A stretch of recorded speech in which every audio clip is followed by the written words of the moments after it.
নতুন নতুন ভালোবাসার গল্প পেতে আমাদের চ্যানেলটি সাবস্ক্রাইব করে পাশে থাকা বেল আইকনে ক্লিক করুন।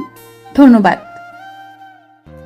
বিয়ের প্রায় 2 মাস হয়ে গেছে। 500 রাতের পরে আমি আমার স্বামীকে দ্বিতীয়বারের জন্য দেখিনি এবং আমাদের মাঝে কোনো রকম যোগাযোগও নেই।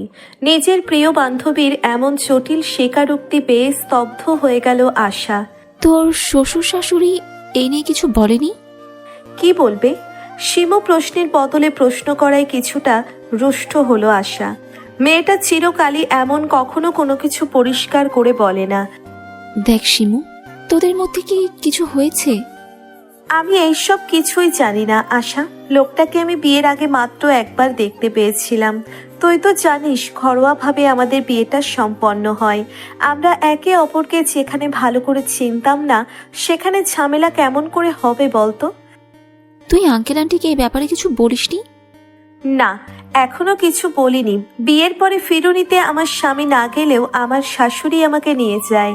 শাশুড়ি বাবাকে জানাই হঠাৎ কাজ পড়ে যাওয়ায় সাফওয়ান বিদেশ গেছে, আসতে কিছুদিন সময় লাগবে। তুই তবু কেন তাদের সত্যিটা বলছিস না শিমু? আমাদের আর্থিক অবস্থা তোর জানা আশা। এখন আমি যদি বাড়িতে ফিরে যাই বাবার কষ্ট হয়ে যাবে। ওর থেকে আমি বেশ আছি, 2 বেলা ভালো খাবার পোশাক সবই তো পাচ্ছি। কার সাথে কথা বলছো বৌমা? শাশুড়ির কণ্ঠ শুনে চোখের কোণ বেয়ে গড়িয়ে পড়া পানি দ্রুত মুছে নেয় শিমু। আশাকে রাখছি বলে কল কেটে দিয়ে পিছনে ঘুরে দাঁড়ায়। না আম্মা, তেমন কারোর সাথে না। ও ভালো, তো শোনো, তোমাকে যেটা বলতে এসেছি সেটা শোনো। আয়ান আজকে দুবাই থেকে ফিরবে, তাই আমি চাচ্ছি আমি আর তুমি মিলে নিজের হাতে কিছু রান্না করব। যেহেতু ও তোমার ছোট দেবর, তুমি পারবে? জি আম্মা। লাইলা ছেলের বউয়ের কথায় প্রসন্ন হয়ে চলে গেলেন। আয়ানকে শিমু কখনো বাস্তবে দেখেনি। 2-1 বার তার ননদ অনিকা আয়ানকে দেখিয়েছে ছবিতে, আর ভিডিও কলে একবার কথা হয়েছে। শ্বশুরের ব্যবসার কাজে দুবাই থাকে আয়ান, তাই সে বিয়েটা হুট করে হয়ে যাওয়ায় সে সেখানে উপস্থিত ছিল না। ব্যাস, আয়ানের ব্যাপারে সে এতটুকুই জানে। শিমু তার কোমর পর্যন্ত চুল হাত খোপা করে মাথায় ওড়না পেঁচিয়ে রান্নাঘরের দিকে ছুটল। যাওয়ার পথে তার দাদি শাশুড়ি রাজিয়া বেগমের সাথে দেখা হলো। মহিলা যদিও শিমুকে খুব একটা পছন্দ করে না, তবুও শ্রদ্ধার খাতিরে শিমু তাকে জিজ্ঞেস করলো, দাদি আপনার কি কিছু লাগবে? রাজিয়া বেগম মুখ কালো করে বললেন, আমার কিছু দরকার নেই, তবে দেখো স্বামীকে পটাইতে না পেরে দেবরকে পুটিও না। মহিলার কথা শুনে এক মুহূর্তেই অন্তর বিষিয়ে উঠল শিমুর। কতটা নিচু মানসিকতা তার সেটাও শিমু বুঝতে পারল। রাজিয়া বেগম বিয়ের পরের দিন থেকে কোনো অজানা কারণে তাকে সব সময় কটু কথা শোনায়। নিজের কষ্টকে নিজের বুকেই মাটি চাপা দিয়ে রান্নাঘরের দিকে ছুটল শিমু। শাশুড়ির হাতে হাতে কাজ করতে করতে প্রায় সন্ধ্যা লেগে গেল তার। তাই কাজ শেষে ফ্রেশ হতে সে নিজের জন্য বরাদ্দকৃত কক্ষে চলে গেল সে। প্রায় 30 মিনিট নিয়ে গোসল সেরে মাগরিবের নামাজ পড়ে কিছু বই পড়ছিল শিমু। ভাবি ভাবি, দ্রুত আমার সাথে নিচে চলো, দেখো কে এসেছে। অনিকার কথায় দ্রুত জায়নামাজ ভাঁজ করে অনিকার সাথে নিচে এলো শিমু। যদিও সে জানতো আজকে তার দেবর আসার কথা, কিন্তু দেবরের সাথে নিজের স্বামীকে দেখে ভীষণ অবাক হলো সে। অস্পষ্ট স্বরে বলল, সাফওয়ান। পরিস্থিতি অনেকটা জটিল হয়ে উঠল। চারিদিকে গুমট পরিস্থিতি বিদ্যমান। সকল নিস্তব্ধতাকে ভেঙে দাদি দৌড়ে চলে গেল তার 2 আদরের নাতিদের কাছে। এমনিতে এই মহিলা যদিও ভালো করে হাঁটতে পারে না, কিন্তু তার আদরের নাতিদের দেখলে তার যেন 10 বছর বয়স কমে যায়। সাফু, আমার কই ছিলি পরের মায়ার জন্য? তুই কেন বাড়ি ছাড়বি? আবারও রাজিয়ার কথায় শিমুর মন তিক্ত হলো। সাফওয়ানের চলে যাওয়ার পিছনে সে তো দায়ী নয়, তবে প্রতিবার তাকে কেন দায়ী দেয় এই মহিলা? শিমুর শ্বশুর শান্ত দৃষ্টিতে 2 ছেলের দিকে কিছুক্ষণ তাকিয়ে থেকে বললেন, তোমরা ফ্রেশ হয়ে খেয়ে নাও, আমি কাল সকাল 10টায় তোমাদের সাথে কথা বলবো।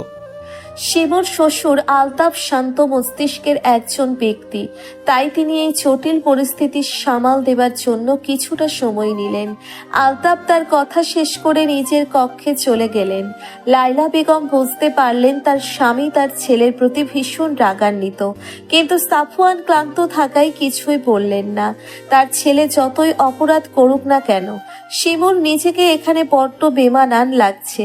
তার তথাকথিত স্বামী তার দিকে এই পর্যন্ত একবারের জন্যেও তাকায়নি। আয়ান শিমুর অস্বস্তি কিছুটা আন্দাজ করে। ভাবি, আপনি দূরে দাঁড়িয়ে আসতেন কেন? বাইরের পাশে এসে দাঁড়ান। যদিও আয়ান শিমুর অস্বস্তি কমানোর জন্য বলেছিল, কিন্তু শিমুর মাঝে অস্বস্তি কমার বদলে কয়েক গুণ বেড়ে গেল। রাজিয়া বেগম শিমুর দিকে মুখ বাঁকিয়ে পড়ল, ও যে মেয়ে স্বামীর কদরই তো বুঝে না, ও কি কইরা স্বামীরে দরদ করব। লাইলা শাশুড়ির প্রতি ক্ষিপ্ত কণ্ঠে বললেন, আপনার নাতি সেই রকম কদর দেবার স্বামী না। অন্যের মেয়ের জন্য নিজের ছেলেরে কথা শুনাইও না লায়লা। আপনিও নিজের নাতির দোষ ঢাকতে আসবেন না। আয়ান, তোর ভাইকে নিয়ে ঘরে যা। আয়ান সাফওয়ানকে নিয়ে ঘরে চলে গেল। শিমু দেখলো তার পাথরের মতো স্বামী তার পাশ কাটিয়ে চলে যাওয়া। কথা বলা তো দূর, একবার নিজের বিবাহিত স্ত্রীর দিকে তাকালো না পর্যন্ত। শিমুর চোখের কোণ বেয়ে কয়েক ফোঁটা জল গড়িয়ে পড়ল, নিজের জন্য বরাদ্দকৃত কক্ষে চলে গেল। সে তার স্বামীর কক্ষে থাকে না, ইচ্ছে করেই থাকে না। যে মানুষটার প্রতি তার কোনো অধিকার নেই, তার ঘরের প্রতি অধিকার দেখিয়ে কী লাভ? শিমু খাবারগুলো টেবিলে গুছিয়ে রেখে নিজের রুমের দিকে চলে গেল। নিজের ঘরে এসে দরজাটা বন্ধ করে আয়নার সামনে দাঁড়ালো নিজের কমতি খুঁজতে। মাথার খোপা খুলে দিতেই কালো কেশগুলো পুরো পিঠ জুড়ে ছড়িয়ে পড়ল। আয়নার সামনে দাঁড়িয়ে থেকে শিমু নিজেকে প্রশ্ন করলো, কি লাভ এই রূপগুণ দিয়ে? সেই রূপে আর গুণে স্বামীকেই মুগ্ধ করতে পারলাম না। নিজের সাথে কথা বলতে বলতেই শিমু হাঁটু মুড়ে বসে পড়ল মেঝেতে। চোখ দুটোতে অশ্রুকণার ঝর্ণা শুরু হলো। বরফ যেমন পানির ফোঁটার আকারে ভূপৃষ্ঠে পানির ফোঁটা আকারে পতিত হয়ে বৃষ্টিপাতের সৃষ্টি করে, তেমনি শিমুর বুকে যত অভিমান ছিল সব পানির ফোঁটার আকারে চোখ দিয়ে গড়িয়ে পড়ছে। সাফওয়ান দীর্ঘ সময় শেষে শাওয়ার নিয়ে ফ্রেশ হয়ে বের হলো। বের হতেই বিছানায় বসে থাকা বোনের দিকে নজর পড়ল। অনিকা ভাইয়ের উদ্দেশ্যে চেঁচিয়ে বলল, ভাইয়া তুমি আসবে বলে না যে? সারপ্রাইজ দিলাম। নিজের কথা শেষ করে টাওয়াল দিয়ে চুল মুছতে শুরু করলো। অনিকা কিছুক্ষণ গালে হাত দিয়ে আবার ভাইকে উদ্দেশ্য করে বলল, কাকে ভাইয়া? সাফওয়ান এবার বোনের মাথায় জোরে কাটটা মারল। অনার্স পড়ুয়া ছাত্রী যে এত গাদি হয় সেটা তোকে না দেখলে বুঝতেই পারতাম না আমি। ভাবিও তো অনার্সে পড়ে। সাফওয়ান ভ্রু কুচকে জিজ্ঞেস করলো। কোন ভাবি? অনিকা ভীষণ মজা পেল। সেও অনুরূপভাবে ভাইয়ে মাথায় গাট্টা মেরে বলল, অফিসের বস যে এত বোকা হয় সেটা তো তোমাকে না দেখলে জানতেই পারতাম না। তুমি এত বড় কথা যে নিজের বউ কোন ইয়ারে পড়ে সেটাই জানো না। নিজের বাক্য সমাপ্ত করে অনিকা দ্রুত ভাইয়ের কক্ষ ত্যাগ করলো। সাফওয়ান এবার হাতের টাওয়াল নামিয়ে টি টেবিলের ওপর রাখলো। মনে মনে কিছু একটা ভেবে মুচকি হাসি দিল একবার। একটা দীর্ঘ রাত কেটে গিয়ে নতুন একটি সকাল হয়। সেই সকাল কারো জন্য সুখ আনন্দ বয়ে আনে, আবার কারো জন্য আনে বিষাদ আর মর্মপীড়া। সকালে উঠে নির্দিষ্ট সময় সালাত আদায় করে নিজের কাছে লেগে পড়েছে শিমু। সঙ্গে বাড়ির কাছের বুয়া রহিমা খালা আর শাশুড়ি লাইলা বেগমও আছেন। লাইলা আর রহিমা গল্পে মশগুল হয়ে আছে।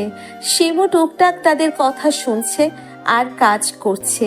হঠাৎ অপ্রত্যাশিতভাবে রান্নাঘরে আগমন হয় রাজিয়া বেগমের। শিমু এই বাড়িতে বউ হয়ে আসার পরে রান্নাঘরে এই মহিলাকে বলতে গেলে আসতেই দেখেনি। কারণ শিমু যতটুকু জানে রাজিয়া বেগম আগুনের তাপ মোটেও সহ্য করতে পারে না, তার নাকি মাথা ব্যথা করে। শিমুর অবাক হওয়া দেখে রাজিয়া বেগম শিমুর দিকে ঘুরে মুখ বাঁকালো। এই মেয়েটাকে তার শুরু থেকেই পছন্দ না। কত ইচ্ছে ছিল নাতির জন্যে নিজের পছন্দ মতো স্মার্ট একটা মেয়েকে নাতবউ করে আনবে, কিন্তু এই মেয়ে তার উল্টে ধার্মিক এবং সাদামাটা প্রকৃতির একটি মেয়ে। রাজিয়া বেগম শিমুকে ঠেলে সরিয়ে দেখলো কি কি রান্না হচ্ছে। মোটামুটি 4-5 পদ তৈরি হয়েছে, তবুও সে প্রসন্ন হলেন না। লায়লা আরো 2-1 পদ করো তো আমার নাতিদের, এই কটা পদ দিয়ে কি আর খাওয়া হবে? শিমু যদিও কিছু মুখে বলতে পারল না, মনে মনে সে ভীষণ ক্ষুব্ধ হলো। মুখে বলা খুবই সহজ, কিন্তু রান্না ঠিক করা ততটাই কষ্টকর। মনে হয় না মা আমার ছেলেরা সকালে এত খাবার খাবে। ছেলের বউয়ের কথায় রাজিয়া বেগম মুখ কালো করে রান্নাঘর থেকে বের হয়ে গেলেন। মনে মনে ভাবলেন, নিজের ছেলেটাকে তো হাত করতে পারলেন না, কিন্তু নিজের নাতিকে হাত করে ঠিকই এদের শায়েস্তা করবেন। খাবার টেবিলে সব খাবার গুছিয়ে রাখছিল শিমু আর রহিমা। লাইলা বেগম রুমে গেছেন ফ্রেশ হতে। এর মাঝেই বাড়ির সবাই একে একে খাবার টেবিলে এসে বসতে শুরু করলো। অনিকা চোখ ডলতে ডলতে খাবারের দিকে তাকাতেই তার চোখের থেকে সমস্ত ঘুম উড়ে গেল। ভীষণ খুশি হয়ে খাবারে হাত দিতে যাবে অমনি আয়ান এসে বোনের হাতে চাটি মারল। আয়ানের এহেন কাজে প্রচন্ড বিরক্ত হলো অনিকা। তুই দেখিস, তোর বউকে আমি কোনো বেলায় শান্তিতে খেতে দিব না। আমার বউ কি তোরটা খাবে নাকি আমারটা? আমি কি তোরটা খাই না বাবারটা? যারটাই খাস। মুটিয়ে যাচ্ছিস দেখছিস না? আমি আমি মুটিয়ে যাচ্ছি? এত বড় কথা বলতে পারলি তুই? এই থামবি তোরা? বাবার কণ্ঠ পেয়ে দুই ভাই বোন একেবারে চুপ হয়ে গেল, কিন্তু একে অপরকে চোখ দিয়ে শাসাতে মোটেও ভুলল না। শিমু ওদের দুই ভাই বোনের দুষ্টু মিষ্টি ঝগড়া দেখে নিজের বোনদের কথা চিন্তা করলো। শিমুরা 4 বোন। শিমুর বড় বোনের বিয়ে হয়েছে 5 বছর আগে। অভাবের সংসার হওয়ায় তার বাবা খুব দ্রুত তার বড় বোনকে বিয়ে দিয়ে দেয়। আর তার ছোট 2 যমজ বোন আছে, যাদেরকে জন্ম দিতে গিয়ে তার মা পৃথিবীর মায়া ত্যাগ করে চলে যান। শিবু অনুভব করলো ওর নিজের বোনদের কথা মনে পড়ছে। এই মেয়ে দাঁড়িয়ে না থেকে আমাদের খেতে দিবে তো নাকি নাকি না খেয়েই বসে থাকতে হবে? রাজিয়া বেগমের কথায় হুঁশে ফিরল শিমু। ইতিমধ্যেই শাশুড়ি বাদে টেবিলের সবাই উপস্থিত। শিমুকে একে সবার প্লেটে খাবার বাড়ছিল। নিজের স্বামীর প্লেটে বাড়তে গিয়ে হাত থেমে গেল। অদৃশ্য জড়তা তাকে আঁকড়ে ধরল। সাফওয়ান শিমুর হাতের দিকে তাকিয়ে রইল কিছুক্ষণ, কিন্তু মুখে টুস শব্দটিও করল না। রাজিয়া বেগম বিরক্ত হলেন ভীষণ। শিমুর হাত থেকে খাবারের চামচ কেড়ে নিয়ে নিজেই বেড়ে দিলেন প্রাণপ্রিয় নাতিদের। প্রথমবার রাজিয়ার কাজটা মনে মনে ভালো লাগলো শিমুর। শিমু, তোমার খাবার সার্ভ করতে হবে না, তুমিও আমার সঙ্গেই বসো। আব্বু আম্মা আসুক, আমরা একসাথেই খেতে বসবো। আলতাব আর কিছু বললেন না। নিজের খাওয়া শেষ করে 2 ছেলেকে তার কক্ষে যেতে বলে নিজের কক্ষে প্রস্থান করলেন। শিমু নিজের কক্ষে বসেছিল। প্রয়োজন ছাড়া সে খুব একটা নিজের কক্ষের বাইরে যায় না। আসলে ভাবি, শিমু দরজার দিকে তাকিয়ে দেখলো অনিকা এসেছে। মেয়েটা খুবই মিষ্টি স্বভাবের, ব্যবহারও খুব সুন্দর। এই যে এই বাড়িতে আসার পর মেয়েটা তাকে যতবার ডাক দেয় ততবার তার মধ্যে ভালো লাগার কাজ করে। মেয়েটা তার 1 বছরের জুনিয়র, কিন্তু ভালোবাসা আর সম্মান এই মেয়েটা থেকেই সবচেয়ে বেশি পেয়েছে সে। আসো না, আমার ঘরে আসতে তোমার কোনো অনুমতি নিতে হবে না। তবুও ভাবি, অনুমতি ব্যতীত কারো রুমে আসা ঠিক না। ওকে ওকে, তোমার যেটা ভালো লাগে তুমি সেটাই করবে। অনিকা শিমুর পাশে গিয়ে বসলো। জানো ভাবি, এই বাড়িতে তুমি আসার আগে আমার কোনো গল্প করার মানুষই ছিল না, কিন্তু তুমি আসার পরে আমি আমার মনের কথাগুলো কোনো সংকোচ ছাড়াই বলতে পারি। তো গল্প পুরি আজকে কি নিয়ে গল্প করবেন আপনি? সাফান ভাইকে নিয়ে শুনবে তুমি?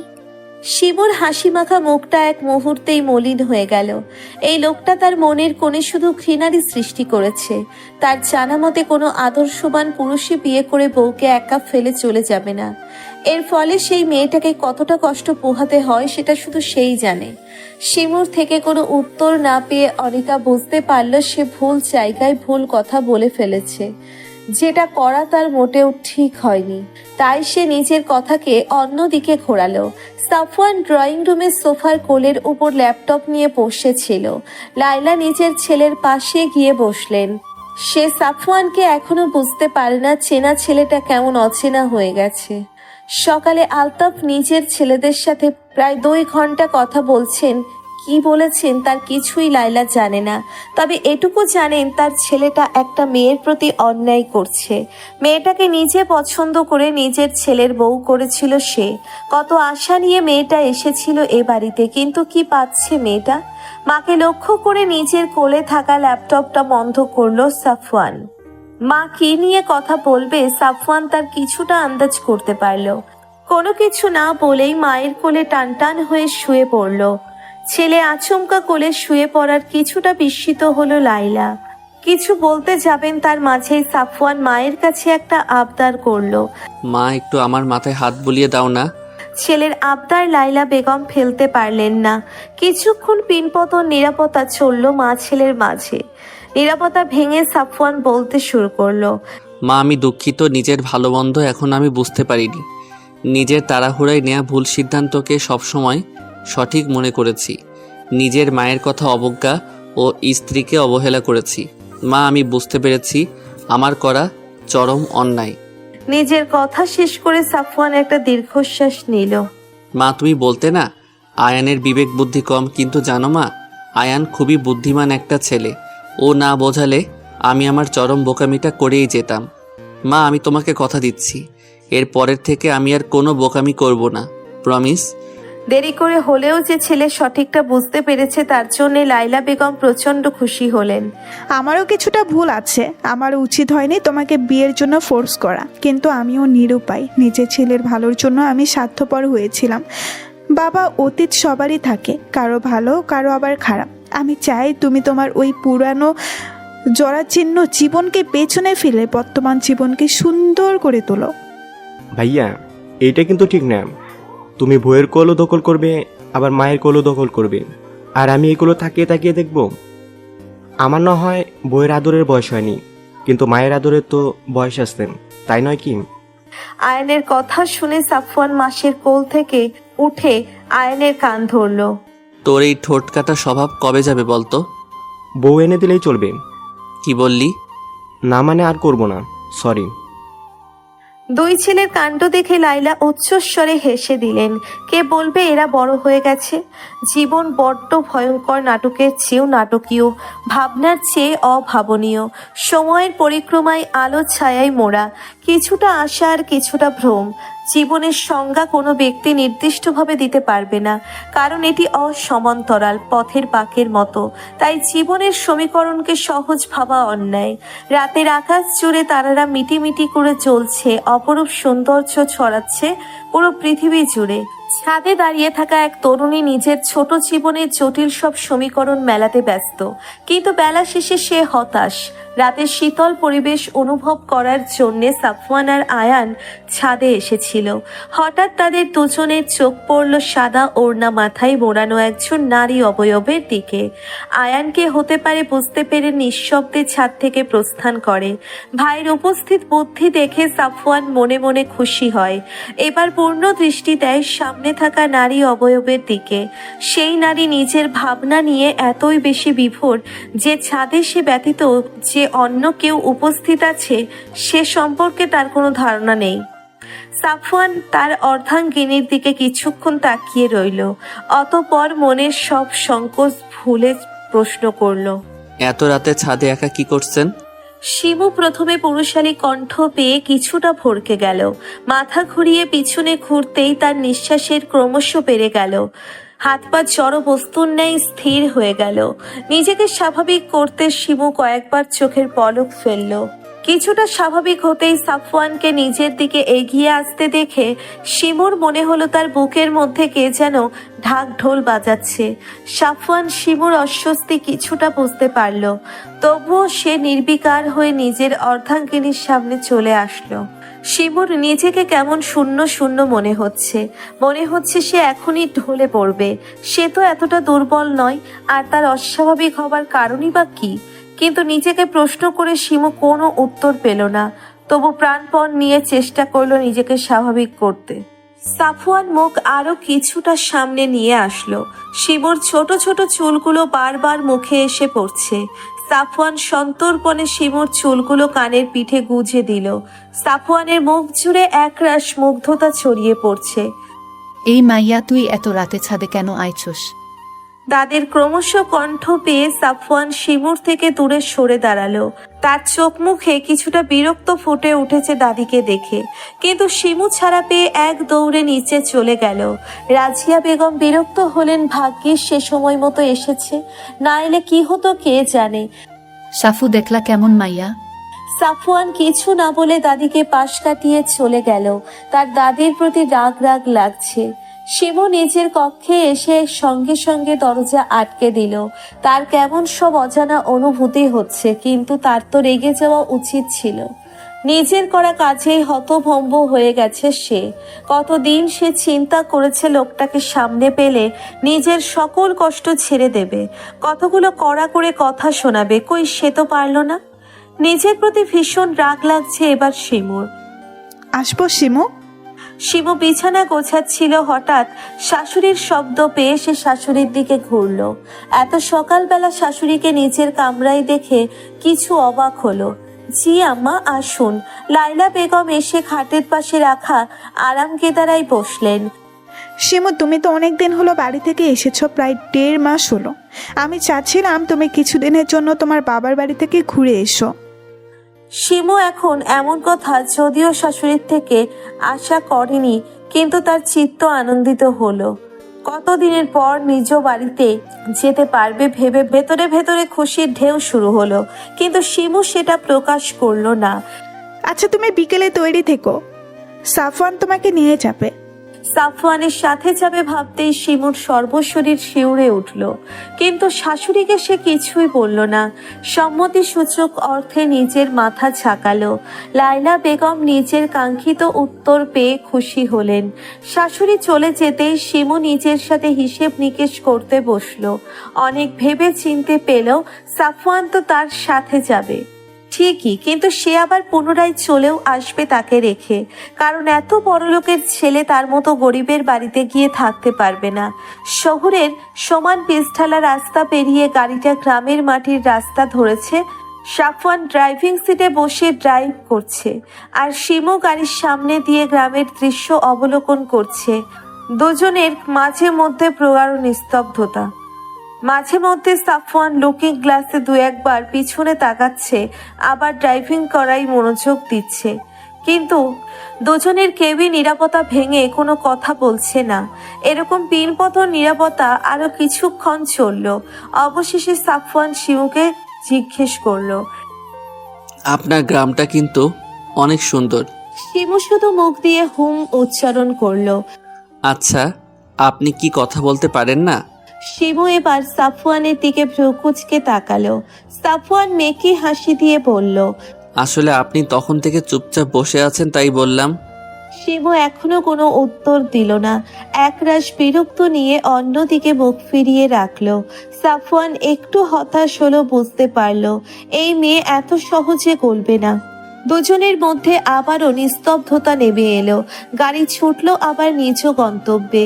গাড়ি এসে থামলো একেবারে শিমুদের বাড়ির ওপর। গাড়ির শব্দ পেয়ে শিমুর 2 বোন ফিহা আর রিহা দৌড়ে এলো। অপ্রত্যাশিতভাবে বোনকে দেখতে পেয়ে তারা একটু অবাক হলো। পরক্ষণেই তাদের হুঁশ আসতেই জোরে চিৎকার দিল, আব্বাকো দেখো, আপা আইছে। ছোট মেয়েদের চিৎকার শুনে মজিদ বাড়ির পিছনের ক্ষেত্র থেকে দৌড়ে এলেন। তার শরীরে কাদামাটি দিয়ে মাখামাখি। মেয়ে ও মেয়ের জামাইকে দেখে তিনি ভীষণ খুশি হলেন। দ্রুত এগিয়ে গিয়ে মেয়ের জামাইয়ের হাত থেকে জিনিসগুলো নিজের হাতে নিলেন। ফিহা আর রিহা বোনকে গিয়ে জড়িয়ে ধরল। সাফওয়ানকে ঘরে নিয়ে কেদারা পেতে বসতে দিলেন মজিদ। মুহূর্তেই তিনি অস্থির হয়ে গেলেন, কি করবেন না করবেন এই ভেবে। সাফওয়ান শ্বশুরকে এত অস্থির হতে নিষেধ করলো। আব্বু, আপনি অস্থির হবেন না, আমি তো এই বাড়িরও ছেলে, তাই নয় কি? মেয়ে জামাইয়ের কথা শুনে মজিদ কিছুটা শান্ত হলেন। ফিহা রিহা 2 বোনই শিমুর পাশে দাঁড়িয়ে আছে। সাফওয়ান তাদের কাছে ডাকলে তার নিজের কাপড়ের দিকে তাকিয়ে সাফওয়ানের দিকে আর এগোয় না। এই ভয়ে তাদের 2 বোনের জামা কাপড়ে থাকা ময়লা যদিও শরীরে লেগে যায়, সাফওয়ান তাদের জড়তা দেখে মুচকি হাসে। মনে মনে ভাবলো একদম বোনের মতো স্বভাব এদের। নিজেই উঠে এগিয়ে গেল তাদের দিকে, দুহাত এগিয়ে তাদের কাছে নিয়ে এসে আদর করলো। নিজের কাছ থেকে দুটো চকোলেট বের করে তাদের হাতে দিল। ব্যাস, তাদের সকল ভয় শেষ। বোন জামাইয়ের উপর খুশি হয়ে দুটো চুমু এঁকে দিল তার গালে। শিমু সাফওয়ানের কাছে মুগ্ধ না হয়ে পারল না। ছেলেটাকে সে হয়তো যতটা খারাপ ভাবে, সে হয়তো ততটা খারাপ না। রাজিয়া বেগম রাগে ক্ষোভে চোখ মুখ লাল করে বসে আছেন। তিনি ভাবতেও পারছেন না তার নাতি ওই মেয়েটার সাথে ওর গ্রামের বাড়িতে আছে। দাদিকে এমন মুখ ফুলিয়ে বসে থাকতে দেখে আয়ান দাদির কাছে গিয়ে বসে। আয়ান এতটুকু বুঝতে পারছে দাদি কোনো কারণে ভীষণ রাগান্বিত। আয়ান দাদির পানের বাটা বের করে দাদিকে এক টুকরো পান বানিয়ে দাদির হাতে দিল। ওহো সুন্দরী আমার, নাও পানটা খেয়ে নাও। তোর পান তুই খা, আমি খাবো না। দাদি বুঝছো কিন্তু। দাদি আয়ানের হাত থেকে পান কেড়ে নিয়ে চিবুতে শুরু করলেন। পান খাবার স্বভাব তার ততটা নেই, কিন্তু রাগ উঠলে সে পান খায়। রাগ কমানোর জন্য রাজিয়া বেগম মনে মনে ভাবলেন, এমন করে যদি শিমুকে দাঁতের গোড়ায় সে পিষতে পারতেন তবে তার আত্মা ঠান্ডা হতো। শিমুদের বাড়ি থেকে কিছুটা সামনে এগুলে কালীগঙ্গা নদী। নদী থেকে সূর্যাস্ত এক অপরূপ সৌন্দর্য বহন করে। সাফওয়ান মুগ্ধ দৃষ্টিতে কিছুক্ষণ সেই সূর্যাস্তটা দেখল। ফিহা আর রিহা দুই বোন দুলাভাইয়ের হাত ধরে তারাও উপভোগ করছে। সাফওয়ানের মনে হলো শহর থেকে গ্রাম অনেক সুন্দর। তাদের গ্রামে আসাই হয় না বলতে গেলে। সেই ছোটবেলায় আসতো মায়ের সাথে। আজ এতদিন পর গ্রামের সৌন্দর্য দেখতে পেরে অনেক ভালো লাগার অনুভূতি হচ্ছে তার। শিমুর চিন্তার মুখ কালো হয়ে গেছে। সাফওয়ানের তো চলে যাওয়ার কথা ছিল, কিন্তু সে তো গেল না। এখন তাদের এক ঘরেই থাকতে হবে। লোকটা তো তেমন একটা ভালো নয়। যদি তার কাছে আসতে চায় তবে সে কি করবে? সে কি চেঁচাবে? না, এটা করা যাবে না। নিজের সাথে বোঝাপড়া করে কোনো উত্তর পেল না শিমু, তাই হতাশ হয়ে বসে রইল। ইতিমধ্যেই শ্বশুরের সাথে কথা শেষ করে বউয়ের ঘরে ঢুকলো সাফওয়ান। ভিতরে এসেই নজর পড়ল এক ভাবুক রমণীর দিকে, যে সর্বদাই নিজের ভাবনায় ডুবে থাকে। ভাগ্যিস মা তাকে এই বাড়িতে আসার বুদ্ধিটা দিল, না হলে বউয়ের এত কাছাকাছি আসা যেত না। সাফওয়ান গলা খাকারি দিল। সাফওয়ানের শব্দ পেয়ে শিমু শটান ভাবে দাঁড়িয়ে গেল। সাফওয়ান শিমুর কাণ্ড দেখে মুচকি মুচকি হাসছে। শিমু সেটা খেয়াল করে আরো অস্বস্তিতে পড়ে গেল। মনে মনে সিদ্ধান্ত নিল কাছে আসতে চাইলে কড়া করে কিছু কথা শুনিয়ে দেবে। আপনি কি কিছু নিয়ে চিন্তিত? শিমুর সাথে সাথে কথা নাকচ করে বলল, না না, আমি চিন্তিত নই। আপনি কাছে আসতে চাইলে কি আমি আসতে দিব নাকি? নিজের কথা শেষ করে শিমু ঠোঁটে কামড়ে ধরলো। মনে মনে ভাবলো এটা কি বলে ফেললো সে। সাফওয়ানের মুখের হাসিটা আরো চওড়া করে বলল, ও তার মানে আমি কাছে আসবো? শিমু ভীষণ অস্বস্তি নিয়ে দাঁড়িয়ে রইল। অতিরিক্ত চিন্তায় তার সব গুলিয়ে যাচ্ছে। তাই সে আর লজ্জায় কোনো কথা বলতে পারল না। চুপ করে দাঁড়িয়ে রইল। সাফওয়ান গিয়ে বিছানায় বসলো। পুরো ঘরে একটা খাট, একটা পড়ার টেবিল আর একটা টিনের বাক্স ব্যতীত কিচ্ছু নেই। শিমু এখনো একইভাবে দাঁড়িয়ে আছে। আপনি কি ঘুমাবেন না, নাকি না ঘুমিয়ে রাত পার করে দেবার ইচ্ছে আছে? সত্যি বলতে আমার আপনার পাশে শুতে অস্বস্তি বোধ হচ্ছে। শিমুর অকপটে উত্তর। আপনি নিশ্চিত থাকতে পারেন আপনার অনুমতি ব্যতীত আমি আপনাকে কখনো স্পর্শ করব না। শিমু তবুও পুরোপুরি শান্ত হলো না। সাফওয়ান শিমুর অস্বস্তি বুঝতে পেরে বিছানার দিকে একবার তাকালো। বিছানায় একটা কাঁথা আর দুইটা বালিশ। সাফওয়ান বিছানার মাঝ বরাবর কাঁথা ভাঁজ করে লম্বা করে বিছিয়ে বিছানা দুভাগ করলো। আপনি একপাশে থাকবেন, আমি একপাশে থাকব। আশা করছি আপনার কোনো অস্বস্তি হবে না। অতঃপর সাফওয়ান নিজের পাশে গিয়ে শুয়ে পড়ল। শিমু কিছুক্ষণ তাকিয়ে থেকে সেও নিজের পাশে এক কোণে গিয়ে শুয়ে পড়ল। সাফওয়ান হঠাৎ চোখ খুলে বলে উঠল, আমি অতিক্রম করব না, কিন্তু আপনি চাইলে আসতে পারেন আমার পাশে। আমি কিছু মনে করব না। শিমু মনে মনে সাফওয়ানকে বেয়াদব বলে গালি দিল। তারপর ক্লান্ত থাকায় চোখ বন্ধ করতেই গভীর ঘুমে তলিয়ে গেল। সাফওয়ান কিছুক্ষণ ঘুমের অভিনয় করে শুয়েছিল। শিমু ঘুমিয়েছে বুঝতে পেরে সাফওয়ান চোখ মেলল। মেয়েটা তার দিকে পিঠ করে শুয়ে আছে। সাফওয়ান আস্তে করে বিছানা ছেড়ে উঠল। শিমু যে পাশ করে শুয়েছিল উঠে সে পাশে গিয়ে দাঁড়ালো। শিমু গভীর ঘুমে তলিয়ে থাকায় সে বুঝতেও পারল না তার দিকে কেউ গভীরভাবে তাকিয়ে আছে। সাফওয়ান শিমুর ঘুমের সুযোগ নিয়ে মুগ্ধ চোখে তাকিয়ে রইল। নিজের করা ভুলগুলো চরমভাবে অনুভব করল। আজকে তাদের সম্পর্ক সাধারণ স্বামী স্ত্রীর মতো হতে পারত, কিন্তু সেই তো নিজের রাগ ক্ষোভকে প্রাধান্য দিয়ে চলে গেছিল। কোনো মেয়েই চাইবে না তার স্বামী তাকে বিয়ের পর একা ফেলে চলে যাক।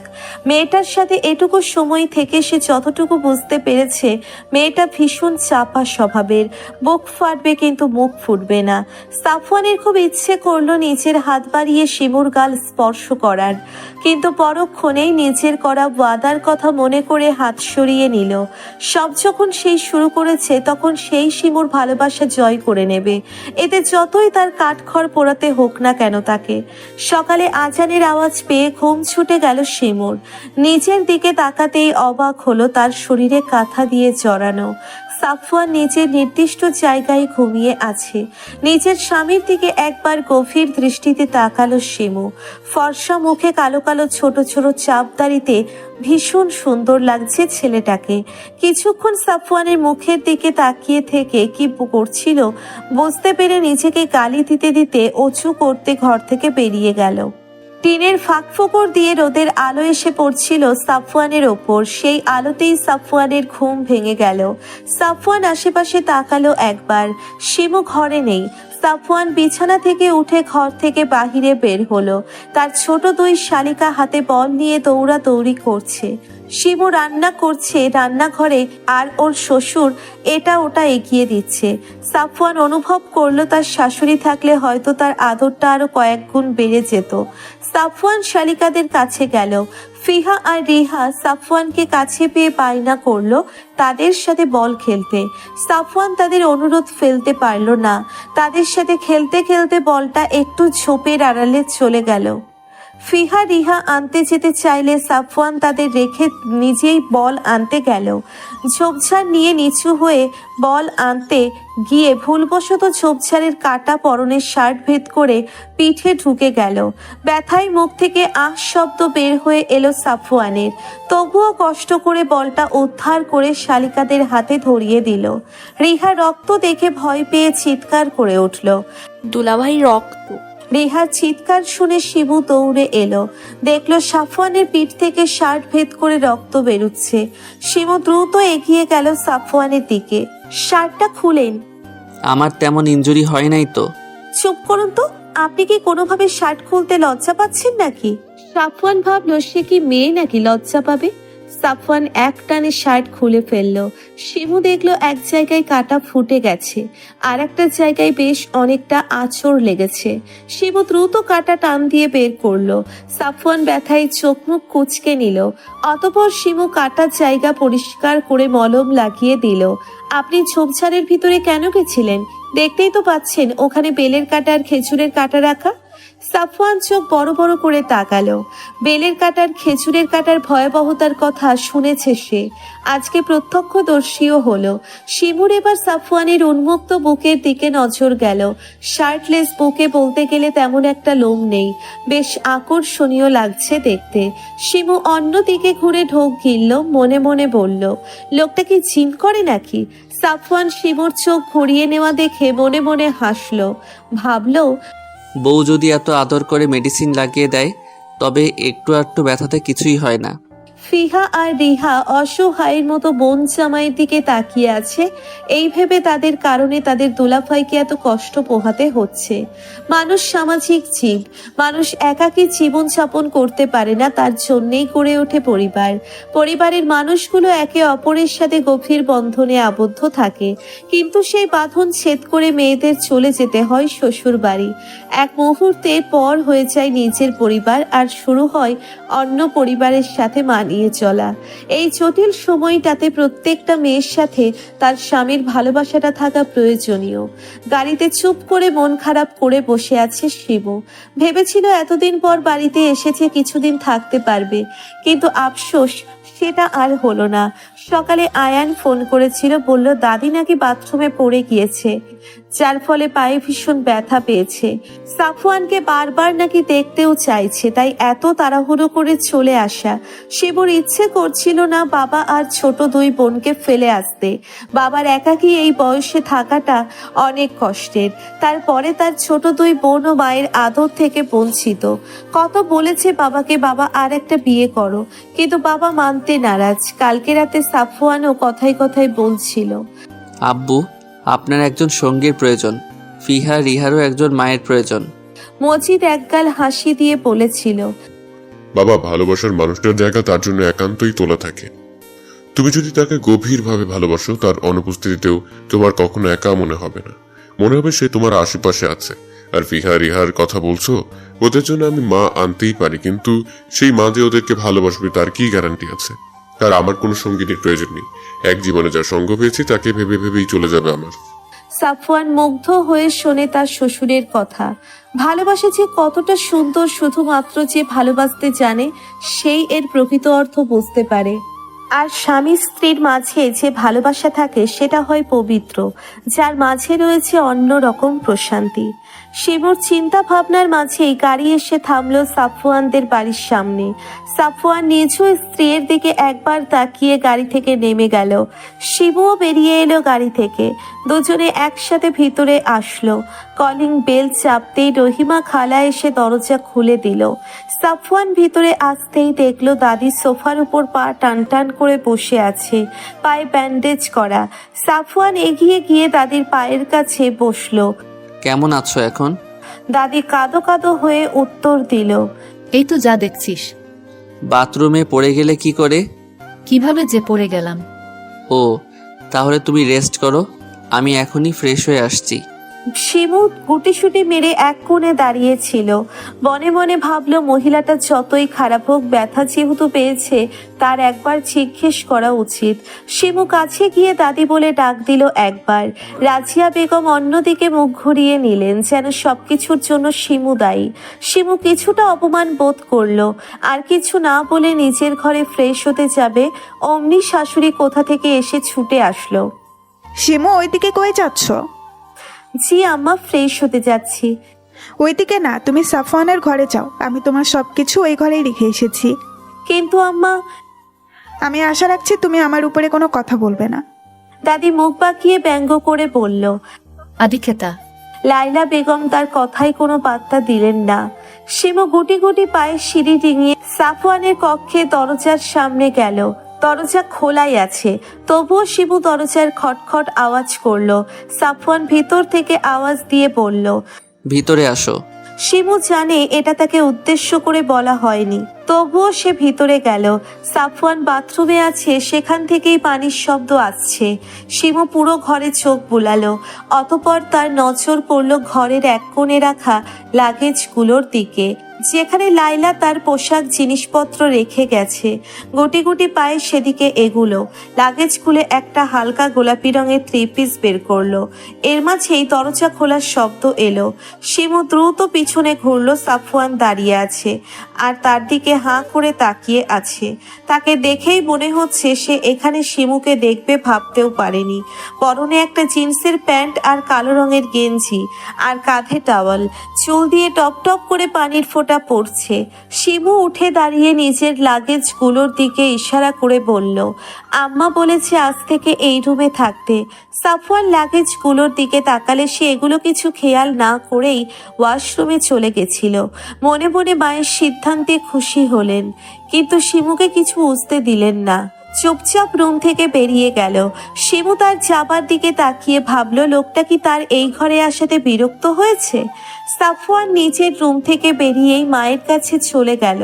মাকে একটা বিশাল ধন্যবাদ দিতে হবে, মনে মনে আওড়ালো। আসলেই মা গ্রেট। তাড়াতাড়ি মায়ের কাছে গিয়ে মাকে পেছন থেকে জড়িয়ে ধরলো। মা তুমি বেস্ট। ধন্যবাদ যদি কাউকে দেওয়ার থাকে আমাকে দেব। সাফওয়ান আয়ানের দিকে ভ্রুকুচকে তাকালো। আয়ান বেশ আরাম করে বসে আপেল খাওয়ার প্রস্তুতি নিচ্ছে। কেন তোকে দিব? আমাকে দিবি না তো কাকে দিবি? আমি তো বুদ্ধিটা মাকে দিলাম। সাফওয়ান আয়ানের হাত থেকে আপেল নিয়ে কামড় বসিয়ে বলল, ধন্যবাদ। আমি শুধু ধন্যবাদ নিব না, বল কি লাগবে তোর? কানে কানে বলি। আচ্ছা, আমার না বউ লাগবে। সাফওয়ান আয়ানের পিঠে জোর করে থাপ্পড় বসিয়ে দিল। কথা ঠিক করে বলিস, আমি তোর বড় ভাই। আয়ান পিঠে হাত বোলাতে বোলাতে ভাইয়ের দিকে অসহায়ের মতো তাকিয়ে আছে। যার জন্য এত কিছু করতেছে সেই ভাই তার দুঃখ বুঝলো না রে। ডিনারে সবাই একসাথে খাবার খেতে বসেছে। শিমু আর লাইলা বেগম খাবার সার্ভ করছে। আলতাফ গম্ভীর কণ্ঠে বলে উঠল, সাফা, তুমি ঢাকায় ফিরছো কবে? আব্বু ফিরবো 3 তারিখে। ও, তার মানে 2 দিন আছো? জি। তাহলে তোমার তো সেখানে একা সবকিছু করতে কষ্ট হয়, তুমি বরং বৌমাকে নিয়ে যাও। রাজিয়া বেগম খাবার রেখে আলতাফের দিকে বড় বড় চোখ করে তাকালেন। কি বলছিস তুই আলাতাফ? শিমু চলে গেলে বুমার কষ্ট হবে তো। আলতাফ মায়ের দিকে ভ্রুকুচকে তাকিয়ে বললেন, মা, লায়লার জন্য রহিমা আর আনিকা আছে, কিন্তু সাফওয়ান সেখানে একা থাকে, তাই শিমু গেলে সাফওয়ানেরই ভালো হবে। লায়লা মনে মনে খুশি হলেন স্বামীর সিদ্ধান্তে। তার ছেলে আর ছেলের বউয়ের মধ্যকার সম্পর্ক ঠিক করার জন্য তাদের একত্র থাকা প্রয়োজন। সবাই খুশি হলেও রাজিয়া বেগম মুখ ভার করে বসে রইলেন। আয়ান অনিকা দাদির দিকে তাকিয়ে মিটিমিটি হাসছে। অনিকা আয়ানের কানে কানে বলল, ভাইয়া ভালো হয়েছে, কিন্তু বুড়ির বেশ শিক্ষা হয়েছে। আয়ান দাদির দিকে তাকিয়ে বলে উঠল, দাদি, খাচ্ছ না কেন? আয়ানের কথা শুনে দাদি ভাতের লোকমা গালে নিয়ে চিবুতে শুরু করলো। আবারও ছেলের বউয়ের কাছে হেরে গেল। ছেলে নাতি কাউকে তারা নিজের বশে করা হলো না। এইসবের মাঝে শিমু চোখ ছলছল করে দাঁড়িয়ে রইল। সবাই তাকে নিয়ে সিদ্ধান্ত নিল, কিন্তু তার কাছ থেকে জিজ্ঞেস করার প্রয়োজন বোধ করলো না। সাফওয়ান খেতে খেতে শিমুর দিকে তাকালো। শিমুর অবস্থা দেখে বুঝতে পারলো শিমু তার সাথে যেতে চায় না। শিমু সকল কাজ শেষ করে সাফওয়ানের রুমে নক করলো। সাফওয়ানের সাথে তার কথা বলা প্রয়োজন। সাফওয়ান ভিতরে আসতে বলায় সে ভিতরে ঢুকলো, কিন্তু রুমের ভিতরে ঢুকে ভীষণ অবাক হলো। সাফওয়ান নিজের পোশাক আলমারির একপাশে রেখে দিচ্ছে। কৌতূহল নিয়ে শিমু জিজ্ঞেস করলো, আপনি আপনার জিনিসগুলো একপাশে রাখছেন কেন? সাফওয়ান কোনো প্রতিক্রিয়া না করে এবার শিমুর লাগেজগুলো ধরতে যাবে, অমনি শিমু দৌড়ে গিয়ে সাফওয়ানের হাত সরিয়ে দেয়। সাফওয়ান ভ্রু কুঁচকে তাকায়। কি হলো? হাত সরালেন কেন? আপনি আমার লাগেজ ধরছেন কেন? সাফওয়ান শিমুর থেকে লাগেজ নিয়ে বলল। পোশাক গুছিয়ে রাখবো। সহজ সাবলীল উত্তর দিয়ে সাফওয়ান লাগেজ নিয়ে যায়। শিমু আবার দৌড়ে গিয়ে আটকায়। আপনাকে রাখতে হবে না। কেন? কারণ আমার পোশাক আমিই রাখবো। আমি রাখলে কি সমস্যা বলুন তো? শিমু ভীষণ বিরক্ত হলো। রাগ দেখিয়ে বলল, আপনি বুঝতে পারছেন না একটা মেয়ের লাগেজে তার কত প্রয়োজনীয় জিনিস থাকে? সাফওয়ান এবার বুঝতে পারলো, তবুও বউকে রাগানোর জন্য বলল, না, আমি কিভাবে বুঝবো? আমি কি মেয়ে নাকি? আপনি বলুন, আমি সব বুঝে নিচ্ছি। শিমুর আগে চোখ মুখ লাল করে লাগেজের ওপর থেকে সাফওয়ানের হাত সারিয়ে দিয়ে বলল, আমার পোশাক আমি গোছাবো। যদি আরেকবার হাত বাড়ান তো হাত পা ভেঙে কাঁধে ঝুলিয়ে দিব। সাফওয়ান এই প্রথম বউকে এত রাগ করতে দেখে আর কথা বলতে দেখে অবাকই হলো, কিন্তু শিমু তার সাথে ধীরে ধীরে স্বাভাবিক হচ্ছে বুঝতে পেরেই মনে মনে খুশি হলো। অনিকা নিজের পড়ার টেবিলে বসে স্কেচ করছিল দুটো চোখের। দরজা খোলাই ছিল। আয়ান চুপি চুপি পায়ে পিছন থেকে এসে বোনকে বলল, কি করছিস পাকনি? আকস্মিক শব্দ পেয়ে আনিকার হাতের স্কেচ বুকটা নিচে পড়ে যায়।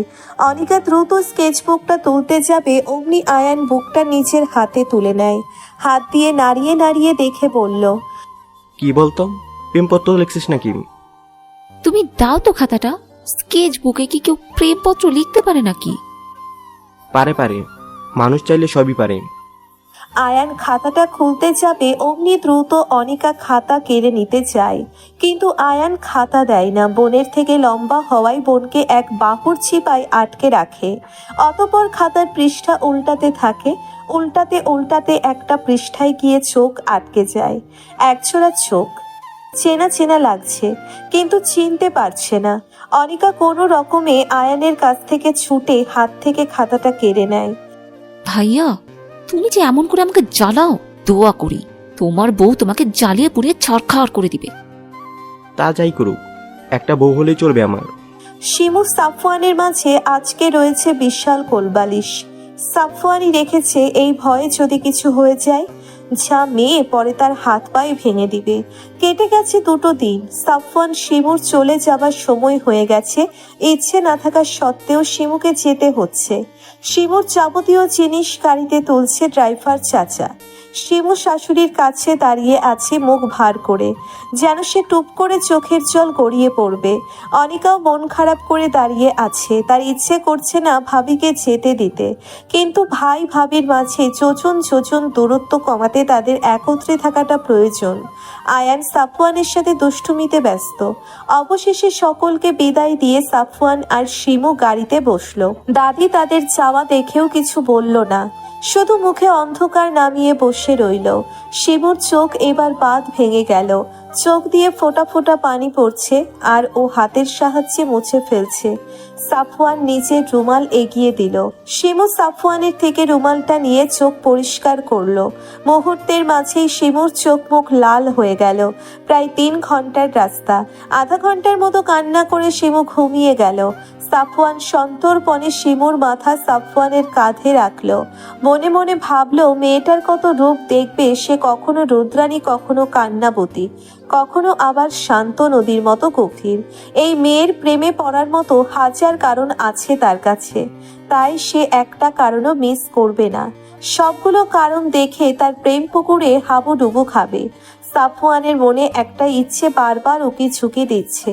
মন চাচ্ছে একবার মেয়েটার গালে নিজের ঠোঁট স্পর্শ করাতে, কিন্তু মস্তিষ্ক বলছে না, এটা করলে তার ওয়াদা ভঙ্গ হবে।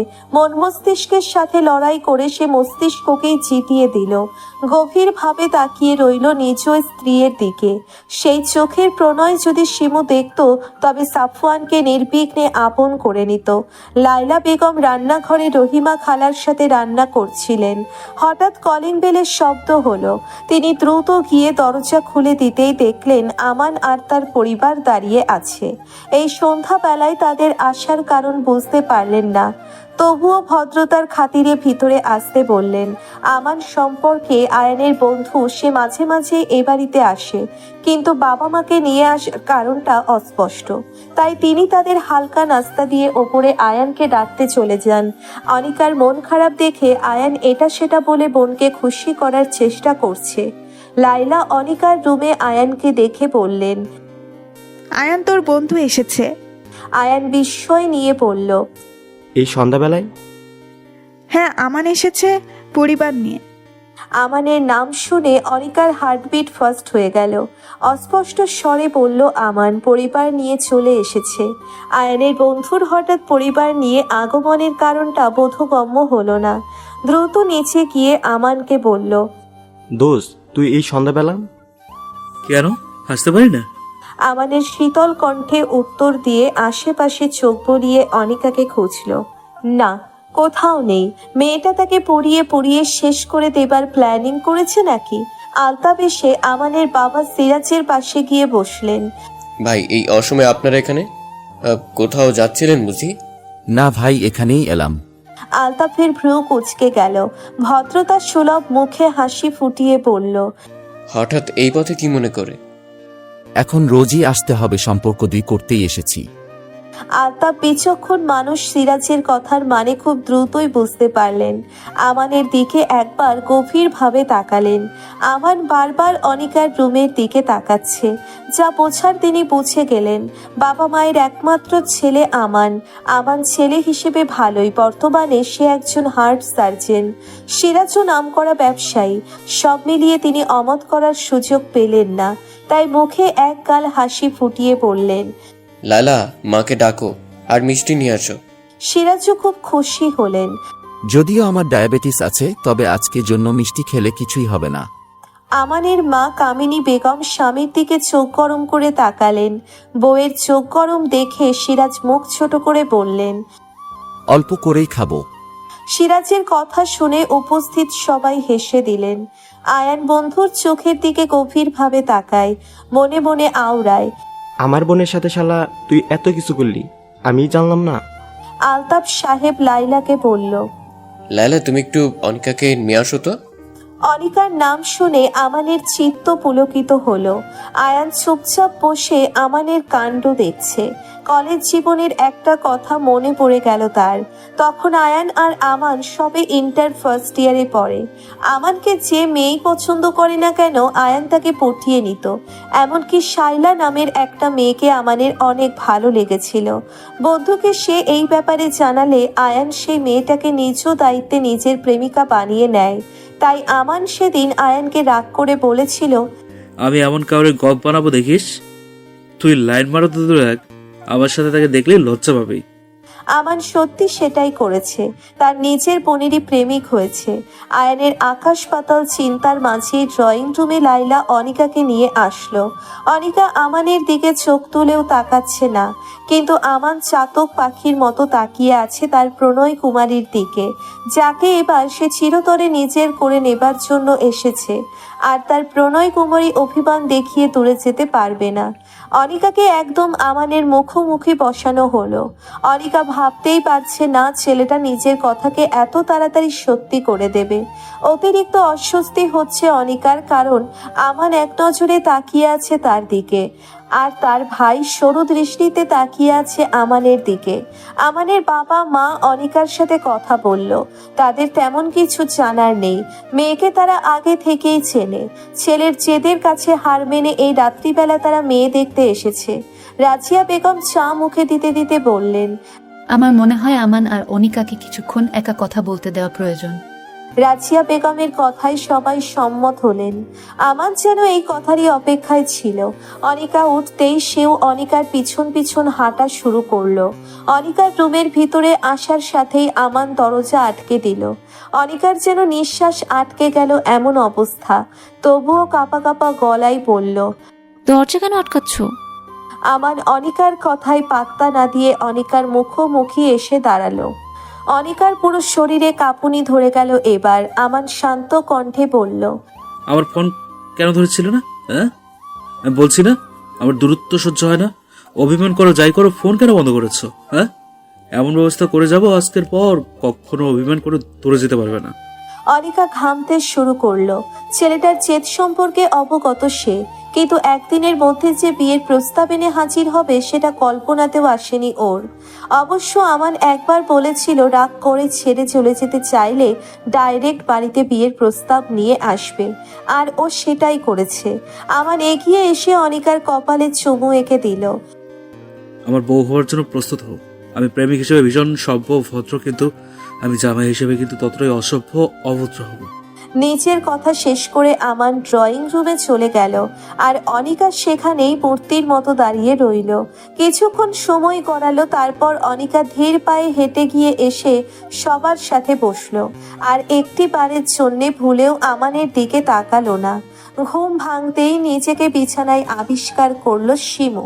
কিছু মনে করার চেষ্টা করলো, ভাবলো সে তো গাড়িতে ছিল, বিছানায় এলো কিভাবে? মনে পড়লো কাঁদতে কাঁদতে গাড়িতে ঘুমিয়ে যাওয়ার কথা। তাহলে কি সাফওয়ান তাকে নিয়ে এসেছে? কিন্তু কেমন করে নিয়ে এসেছে, কোলে করে নয় তো? ভাবতেই শিমুর কান গরম হয়ে গেল। শেষমেশ ওই লোকটার কোলে উঠেছে ও। নিজেকে নিজেই কতক্ষণ বকাঝকা করলো। তার ভাবনার মাঝেই সাফওয়ান ওয়াশরুম থেকে বের হলো চুল মুছতে মুছতে। শিমু সেদিকে তাকিয়ে ভ্রু কুঁচকে নিল। মনে মনে ভাবলো এত বড় দামড়া ছেলে একটা মেয়ের সামনে কিভাবে 3/4 প্যান্ট আর স্যান্ডো গেঞ্জি পরে দাঁড়িয়ে থাকতে পারে? এর কি লজ্জা নেই? সাফওয়ান শিমুর দিকে তাকিয়ে অমায়িক হাসি দিল। শিমুর যেন সেই হাসিতে গা জ্বলে গেল। সাফওয়ান ড্রেসিং টেবিলের সামনে গিয়ে চুলে চিরুনি চালাতে চালাতে বলল, প্রায় 3 ঘন্টার রাস্তা তো ঘুমিয়ে এলেন, এখনো কি ঘুমানোর প্ল্যানিং আছে নাকি? শিমু সাফওয়ানের কথার উত্তর দেবার প্রয়োজন বোধ করলো না। চুপচাপ উঠে নিজের পোশাক নিয়ে ওয়াশরুমে চলে গেল। সাফওয়ান শিমুর যাওয়ার দিকে তাকিয়ে মনে মনে বলল, ঘুম থেকে উঠেই ঝাঁজ লবঙ্গ ঝাঁজ দেখানো শুরু করে দিয়েছে। আমানের পরিবার একটু আগেই চলে গেছে। অনিকা বসে বসে দাঁত কামড়াচ্ছে। আলতাফ বিয়ের সম্পর্কে তেমন কিছু জানায়নি আমানের পরিবারকে, শুধু বলেছে, দেখেন ভাই, হুট করেই তো বিয়ের মতো এত বড় কাজ সম্পন্ন করা যায় না, তার জন্য সময় প্রয়োজন, আর ছেলে মেয়েদেরও আরও একটু নিজেদের জানার বোঝার প্রয়োজন। আর আমার বড় ছেলে আজকেই ঢাকা গেছে, আমি চাচ্ছিলাম আর একটু সময় নিতে। সিরাজ ও আলতাফের কথার উপর কোনো কথা বলেনি। তারাও কিছু সময় দিয়ে গেছেন বিয়ের সম্পূর্ণ প্রস্তুতির জন্য। আয়ান পুরো ড্রয়িং রুমে পায়চারি করছে। অনিকা ভাইয়ের অবস্থা দেখে মেঝেতে নখ খুঁড়ছে। আয়ান অনিকার পাশে গিয়ে বলল, তুই আমার ওই বোকা বোনটা না, যে প্রেমে পও জানে না। আবার জোরে নিঃশ্বাস নিয়ে বলল, আর আমানও তো আমার ছোটকালে সেই বলদ বন্ধুটা, যে নাকি ভাজা মাছ উল্টে খেতে জানে না। নিজের কথা শেষ আয়ান আহম্মকের মতো বসে রইল। তার এতদিনের হিসেব সব উল্টো হয়ে যাচ্ছে। রাজিয়া বেগম এসে সোফার উপর বসলেন। মনে মনে তিনি একটু সাফওয়ান শিমুর প্রতি রাগান্বিত, তাই পরিবারের কারোর সাথেই তিনি প্রয়োজন ব্যতীত কথা বলছেন না। লাইলা বেগম সকলকে খাবারের উদ্দেশ্য ডাকলেন। অনিকা ধীর পায়ে হেঁটে গিয়ে খাবার টেবিলে বসলো। ধীরে ধীরে সবাই গিয়ে টেবিলে বসে পড়লে লাইলা বেগম খাবার সার্ভ করতে করতে বললেন, সাফওয়ান আমায় কল করেছিল। ওরা কোনো সমস্যা ছাড়াই বাসায় ভালোভাবেই পৌঁছে গেছে। সময়ের বেড়াজালে আমরা সবাই আষ্টে পৃষ্ঠে জড়িয়ে আছি। আমাদেরকে সময় ধোঁকা দিয়ে চলে যাচ্ছে প্রতিনিয়ত। যখন আমরা সেটা অনুভব করি তখন অনেকটা দেরি হয়ে যায়। তাই আমাদের উচিত যে কোনো সময়কে সঠিকভাবে কাজে লাগানো, যেন এই নিয়ে আমাদের পরে কোনো আফসোস না থাকে। শিবু সাফওয়ানের বাসায় এসেছে গোটা 7 দিন হয়ে গেল। কোনো রকম বই পড়ে টিভি দেখে সময় পার হয়ে যাচ্ছে ওর।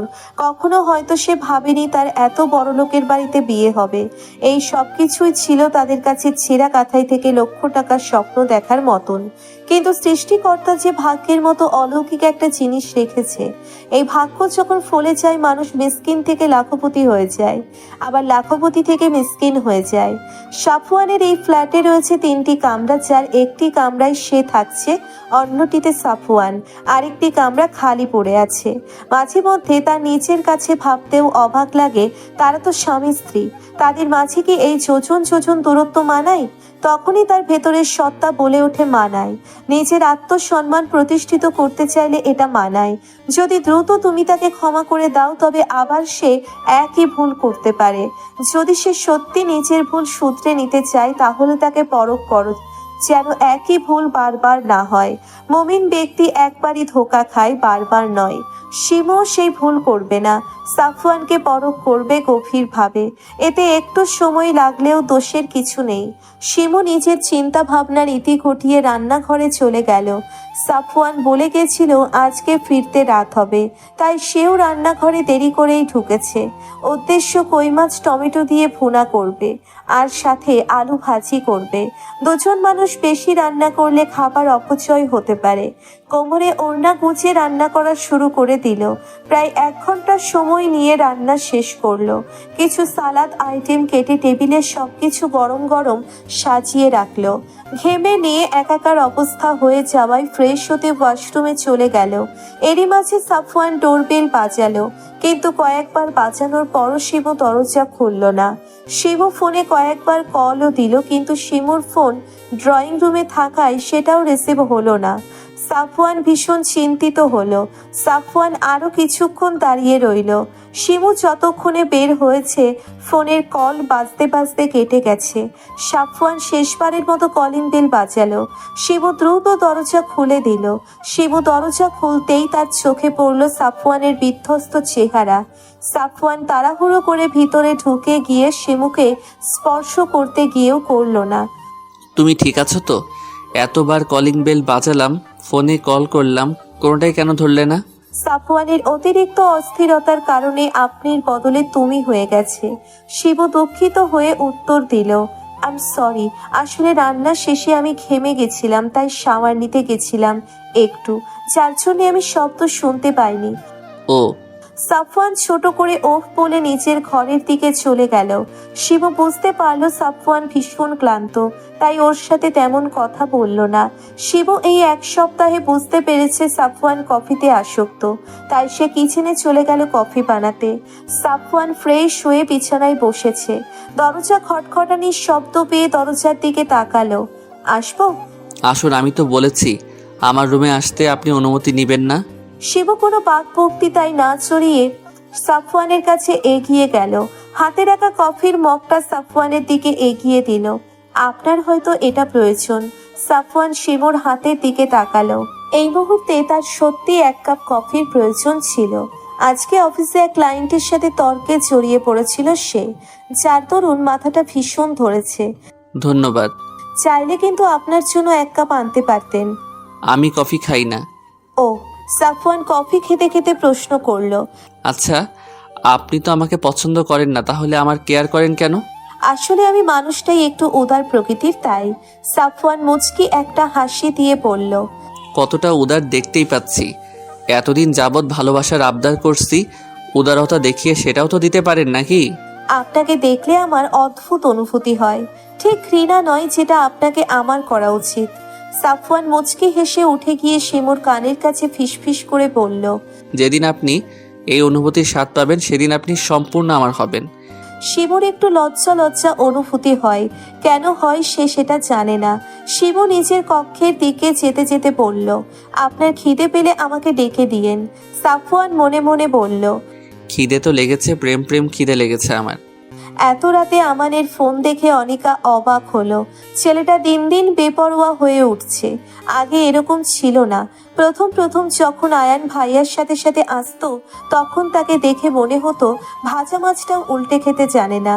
কিন্তু যেই থেকে নিজের অনুভূতির সম্পর্কে ওকে জানিয়েছে, সেই থেকে শুরু করলো মিস্টার অভদ্র হয়ে যাওয়া।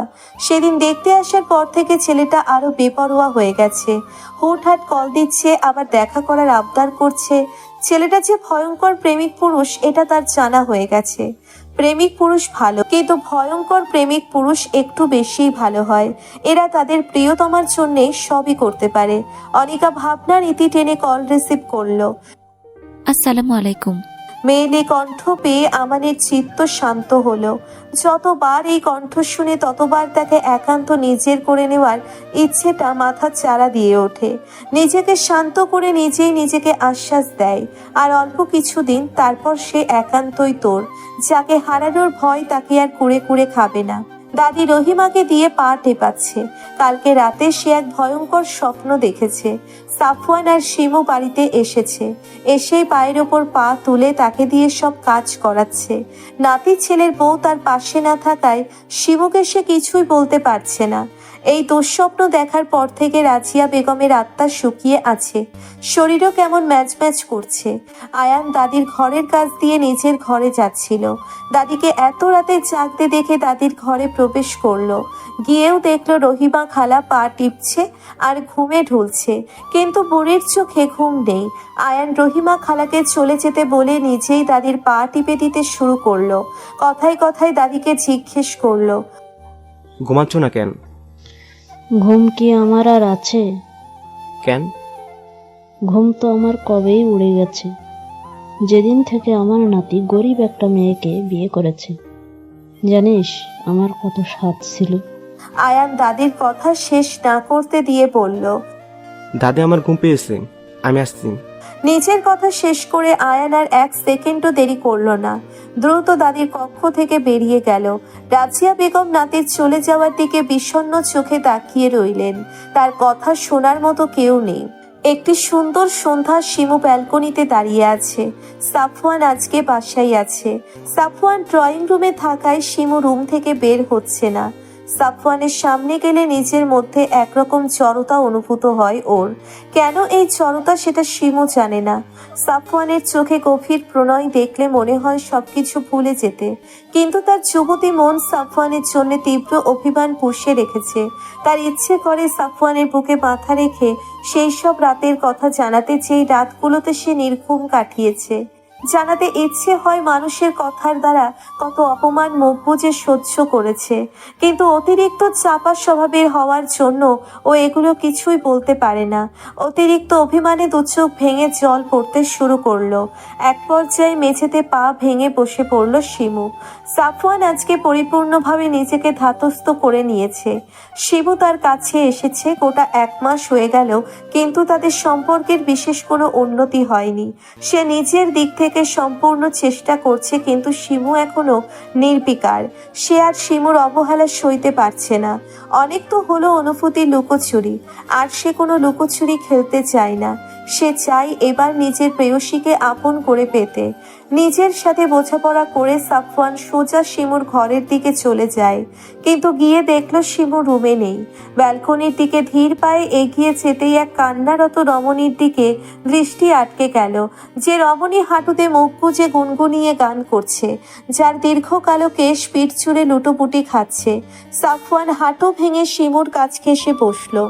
এই রমণী কান্না করাতে এতটাই বিভোর যে তার সামনে যে কেউ বসে আছে সে সম্পর্কে তার কোনো ধারণাই নেই। সাফওয়ানের ভীষণ ইচ্ছে করলো রমণীকে নিজের বুকে আগলে নিতে। জিজ্ঞেস করতে ইচ্ছে হলো, ওগো রমণী, তোমার এত দুঃখ কিসের? ওর মধ্যে হঠাৎ কোথা থেকে যেন একরাশ অধিকারবোধ তৈরি হলো। হাত বাড়িয়ে আগলে নিল নিজের প্রেয়সীকে। শিমু পুরুষালী হাতের ছোঁয়া পেয়ে একটু ভোরকালো, থমকালো, স্তব্ধ হয়ে গেল। নিজের লুকানো কান্না আরো সামনে প্রকাশ হয়ে যাওয়ার ভয়ে সাফওয়ানের বুক থেকে মাথা তুলতে চাইলো, কিন্তু সাফওয়ান তুলতে দিল না। জোর করেই মাথা নিজের বুকে চেপে রাখলো। শিমু স্পষ্ট শুনতে পেলে সাফওয়ান বুকের অস্বাভাবিক ধুকপুকানি। দীর্ঘ সময় কেটে গেল নিরাপত্তার মধ্যে।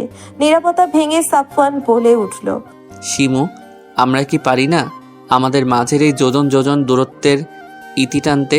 আমরা কি পারি না আমাদের একটা সুখের সংসার সাজাতে? শিমুর কাছে সাফওয়ান কণ্ঠ ভীষণ কাতর শোনালো। কি সহজ আবদার! ইতিমধ্যেই সাফওয়ানের হাতের বাঁধন আলগা হয়ে গেছে। শিমু সাফওয়ানের বুক থেকে মাথা তুলে সাফওয়ানের চোখের দিকে তাকায়। সাফওয়ান লক্ষ্য করলো শিমুর চোখ অসম্ভব রকম লাল হয়ে আছে। কান্না করার ফলে নাকের ডগাও ফুলে লাল হয়ে গেছে। শিমুর অভিমানে পরিপূর্ণ অক্ষি কোটরে জল থই থই করছে। সাফওয়ান শিমুর নিরাপত্তা দেখে আবার প্রশ্ন করলো, বলুন না আমরা পারি না অতীত ভুলে গিয়ে আবার সবটা নতুন করে সাজাতে? হঠাৎই অভিমানী মেয়েটা একরাশ অভিমান নিয়ে বলতে শুরু করলো, কোনটাকে ভুলে যেতে বলছেন সাফওয়ান আপনি? বাসর রাতে স্ত্রীকে প্রত্যাখ্যান করে চলে যাওয়াকে, নাকি প্রতিনিয়ত আমার অপমানিত হওয়াকে, নাকি নিজের সম্মান বিকিয়ে দিয়ে একটা মেয়ে শ্বশুর বাড়িতে পড়ে থাকাকে, নাকি দিনের পর দিন আপনার দাদির কটু কথাকে শোনাকে? আপনার যখন এতটাই আমাকে অপছন্দ, তবে কেন বিয়ে করেছিলেন আমায়? প্রতিনিয়ত আপনার আত্মীয়রা, প্রতিবেশীরা আমাকে ঠাট্টা তামাশা করত, আম্মা আড়াল করত, কিন্তু আমি টের পেয়েই যেতাম। শিবু কিছুক্ষণ থেমে আবার বলতে শুরু করলো, আপনি কি কখনো চিন্তা করেছেন বিয়ের রাতে একটা মেয়ে কতটা আশার স্বপ্ন বুকের মাঝে পুষে রাখে? কিন্তু সেদিন আপনি এলেন না। আমি পুরো রাত আপনার জন্য বসেছিলাম। সকালবেলা আপনার দাদি এসে বলল আমি নাকি অপয়া কলম কিনি, তাই তার নাতি আমাকে ফেলে চলে গেছে।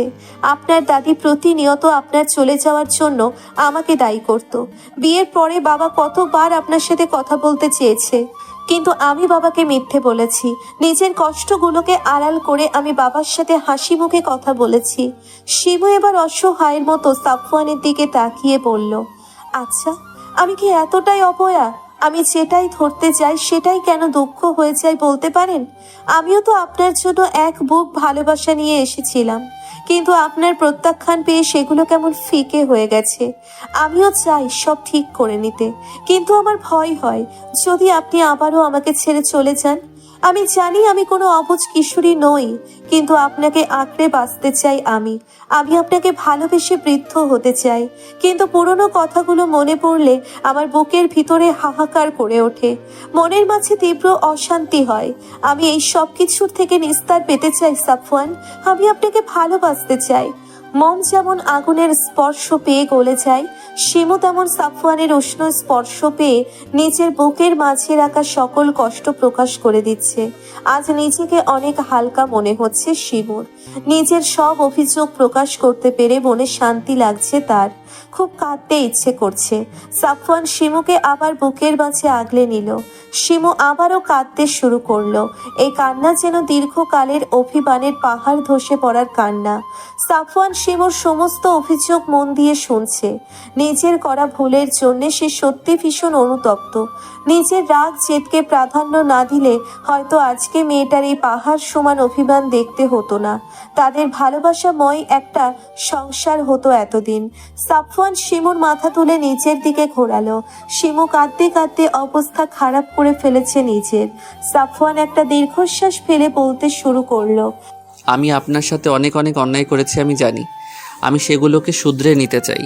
আমার এই ভুলগুলো শুধরে নেবার জন্য আমি আপনার থেকে একটা সুযোগ চাই।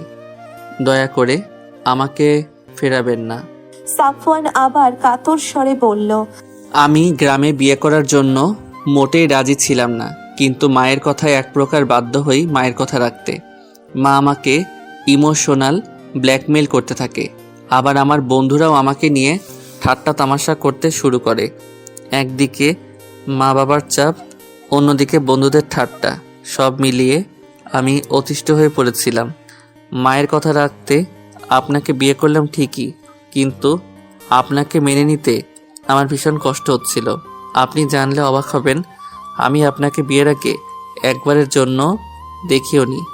কবুল বলার পরেই আমি বিয়ের আসর ছেড়ে চলে এসেছিলাম। আপনার বাবা আমাকে আটকাতে গেলে আমি তাকে বলেছিলাম আমার জরুরি কাজ পড়ে গেছে। আপনার বাবা সেটা বিশ্বাসও করে নিয়েছিল, হাসি মুখে বিদায় দিয়েছিলেন আমাকে। মা ওই দিকটা সামনে নিয়েছিল সেদিন, তাই কোনো ঝামেলা হয়নি। নিজের সাথে অনেক বোঝাপড়ার পর সিদ্ধান্ত নিলাম মা আমাকে জোর করে বিয়ে করিয়েছে, কিন্তু আমি চাইলে সংসার নাও করতে পারি। নিজের জেদকে প্রাধান্য দিয়ে ঢাকায় চলে এসেছিলাম। ঢাকায় এসেই মাকে বলেছিলাম আমি আপনার সাথে সংসার করতে চাই না। সেই দিনের পর থেকে টানা 2 মাস আমার সাথে মায়ের কোনো যোগাযোগ ছিল না। এর মাঝেই আয়ান এলো আমার বাসায় হুট করে। ওকে দেখে আমি অবাকই হই। ও আমাকে আমার ভুলগুলো সম্পর্কে অবগত করে। ইতিপূর্বে আপনার কথা মনে পড়লেও আমি আমার জেদকেই প্রাধান্য দিয়েছি। আয়ান যখন আপনার সাথে আমার করা অন্যায়গুলোর সম্পর্কে ধারণা দিল, তখন আমি বুঝতে পারলাম নিজের জেদের বশে আমি আমার স্ত্রীকে কতটা কষ্ট দিয়েছি। ধীরে ধীরে আমার চিন্তাধারা বদলালো, আপনার প্রতি আমার অনুভূতি কাজ করতে শুরু করলো। আয়ানকে নিজের মনের কথাগুলো বললাম। আয়ান আমাকে আশ্বস্ত করলো সব ঠিক হয়ে যাবে।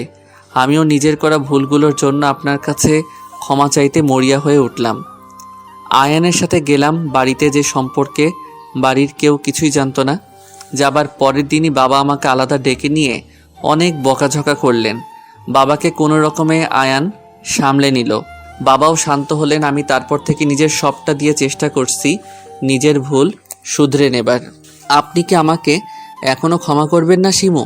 আমি সত্যি চাই আপনার সাথে জীবনের শেষ মুহূর্ত পর্যন্ত কাটাতে।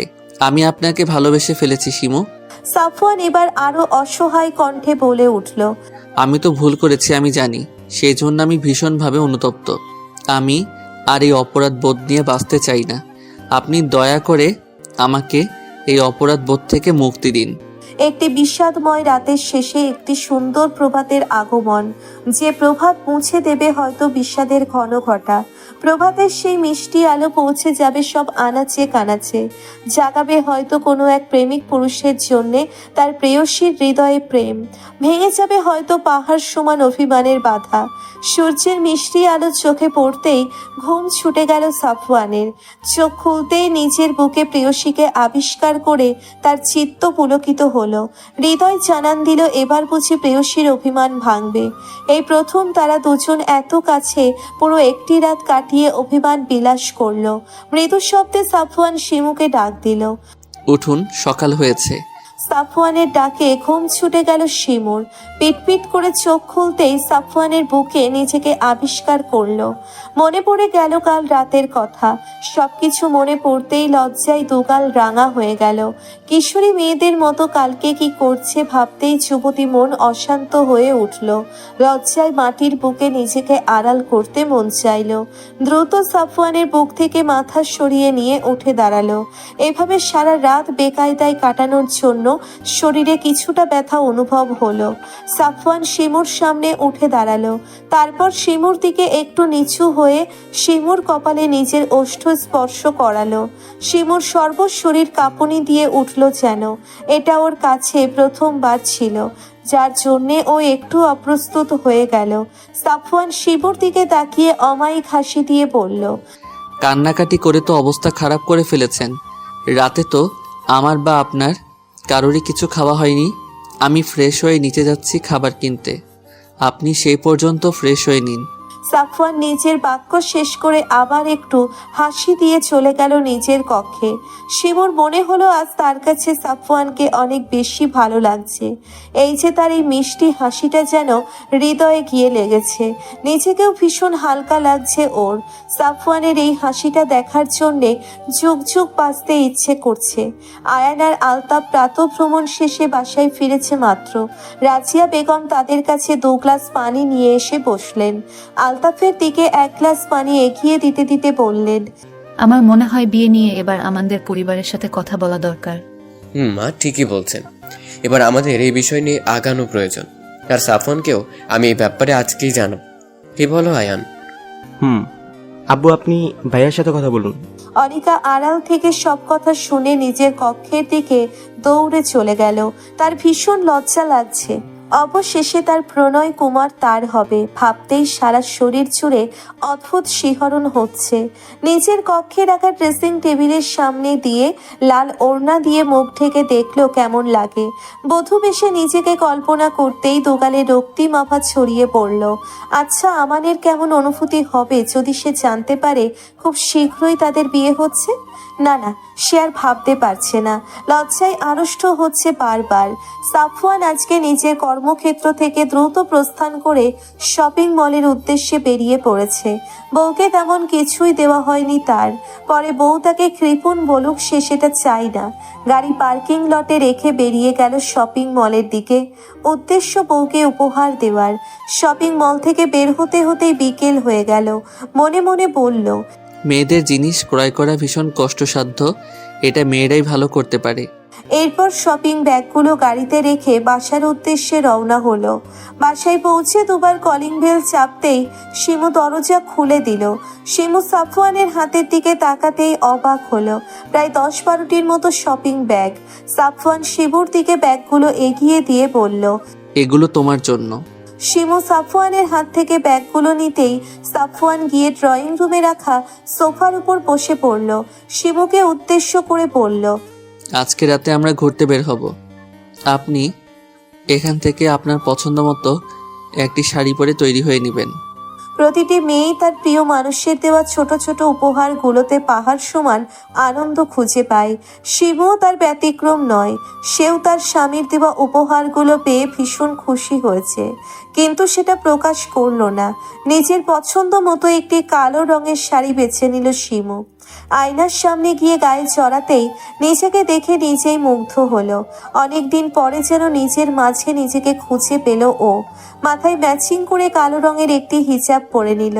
হাত ভরে চুড়ি পরে হাত নাড়াচাড়া করলো।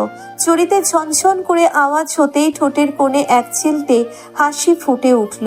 টকটকে লিপস্টিক নিতে নিজের ইচ্ছেকে প্রাধান্য দিয়ে ঠোঁটে রক্তরাঙা লিপস্টিক নিল।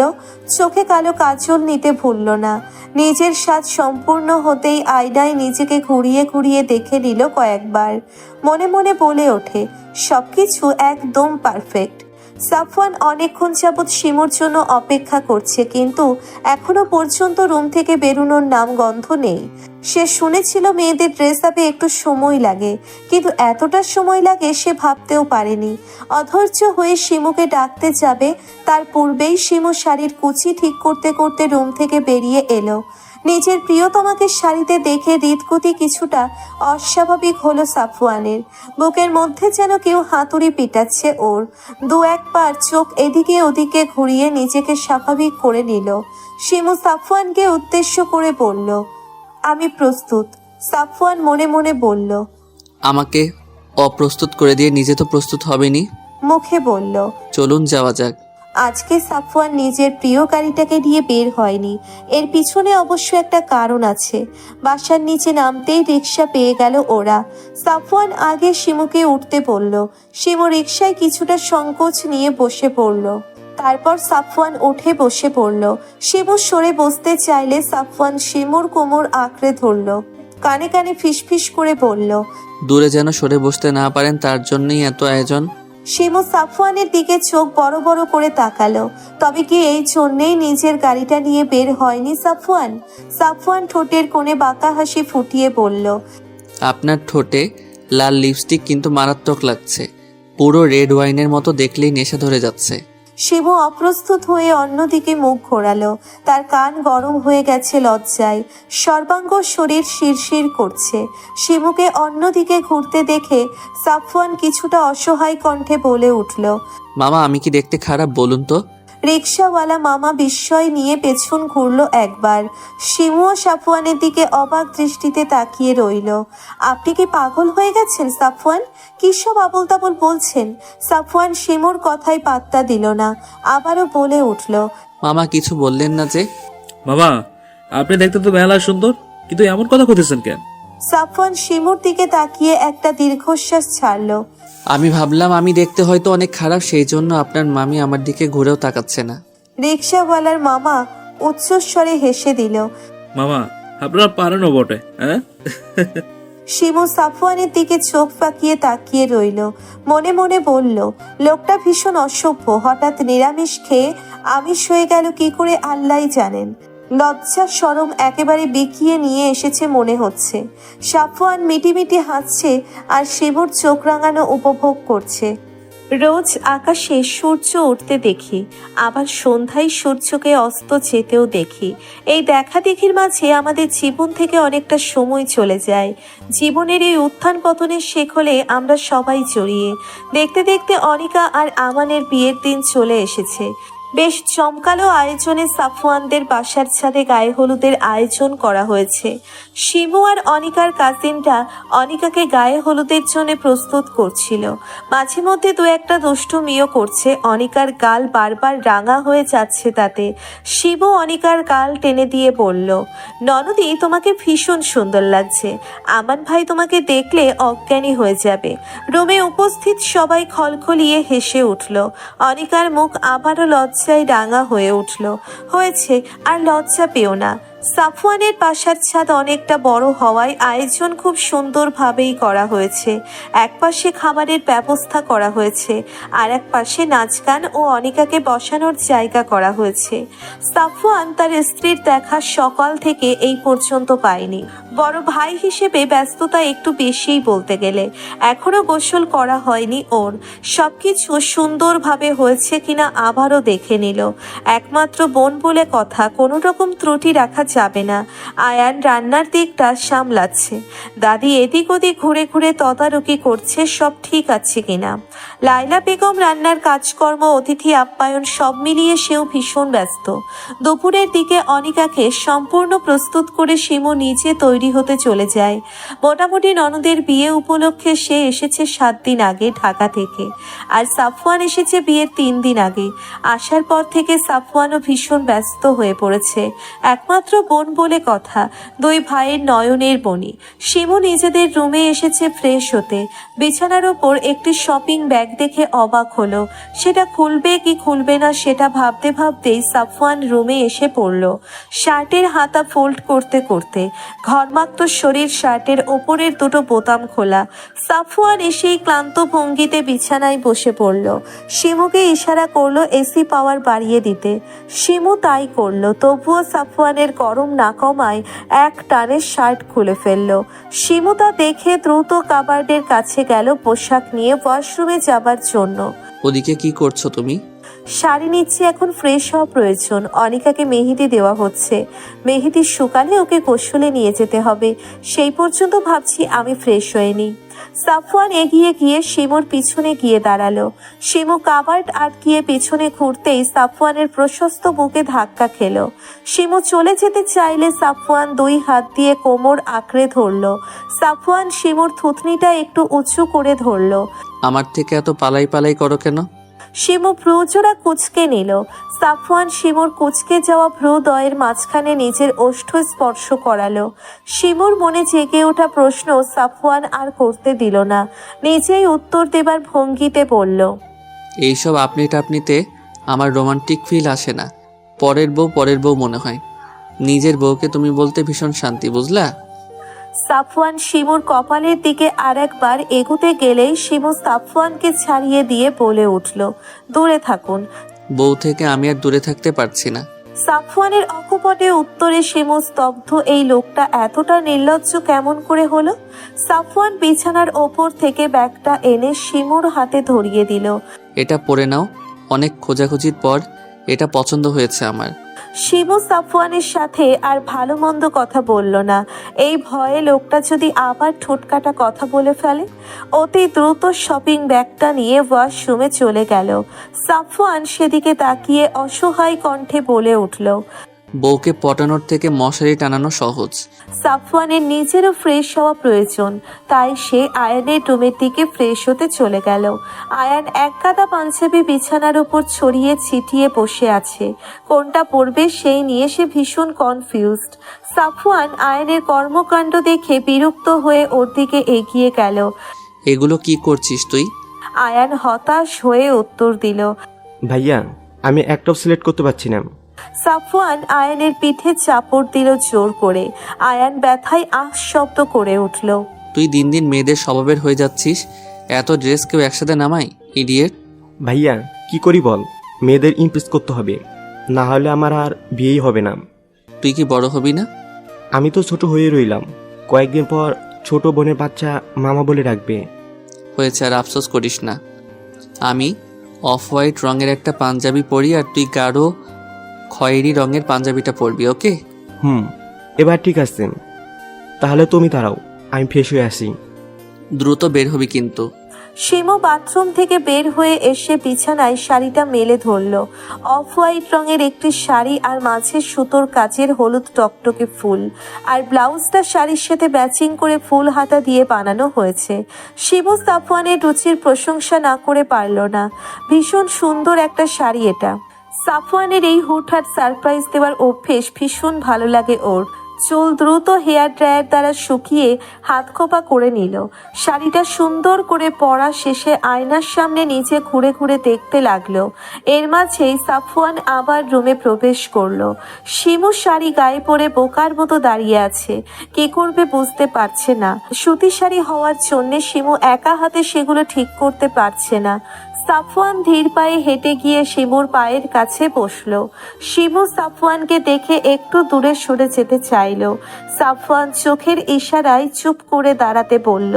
তারপর খুবই সন্তর্পণে নিজের স্ত্রীর কুচিগুলো ঠিক করতে লাগলো। তারপর উঠে গিয়ে আঁচলের কুচিটা করে নিয়ে সেফটি পিনের সাহায্যে আটকে দিল। শিমুকে ঘুরিয়ে দেখলো কয়েকবার, তারপর মেকআপ বক্স থেকে হালকা গোলাপি কালারের লিপস্টিক নিচে শিমুকে ঠোঁটে পরিয়ে দিল। চোখে হালকা কাজলও দিয়ে দিল। চুলের কাঠিটা খুলে চুলের বাঁধন মুক্ত করে দিল। পিঠ জুড়ে এক ঝাঁক কালো কেশ ছড়িয়ে ছিটিয়ে পড়ল। সাফওয়ান সেগুলোকে সুন্দর করে আঁচড়ে খোলা রেখে দিল। স্ত্রীর দিকে মুগ্ধ চোখে তাকিয়ে রইল কিছুক্ষণ, অতঃপর মাথা আঁচল দ্বারা ঢেকে দিল। তোমার এই সুন্দর কেশ দেখার অধিকার শুধু আমার আছে, অন্য কারো না।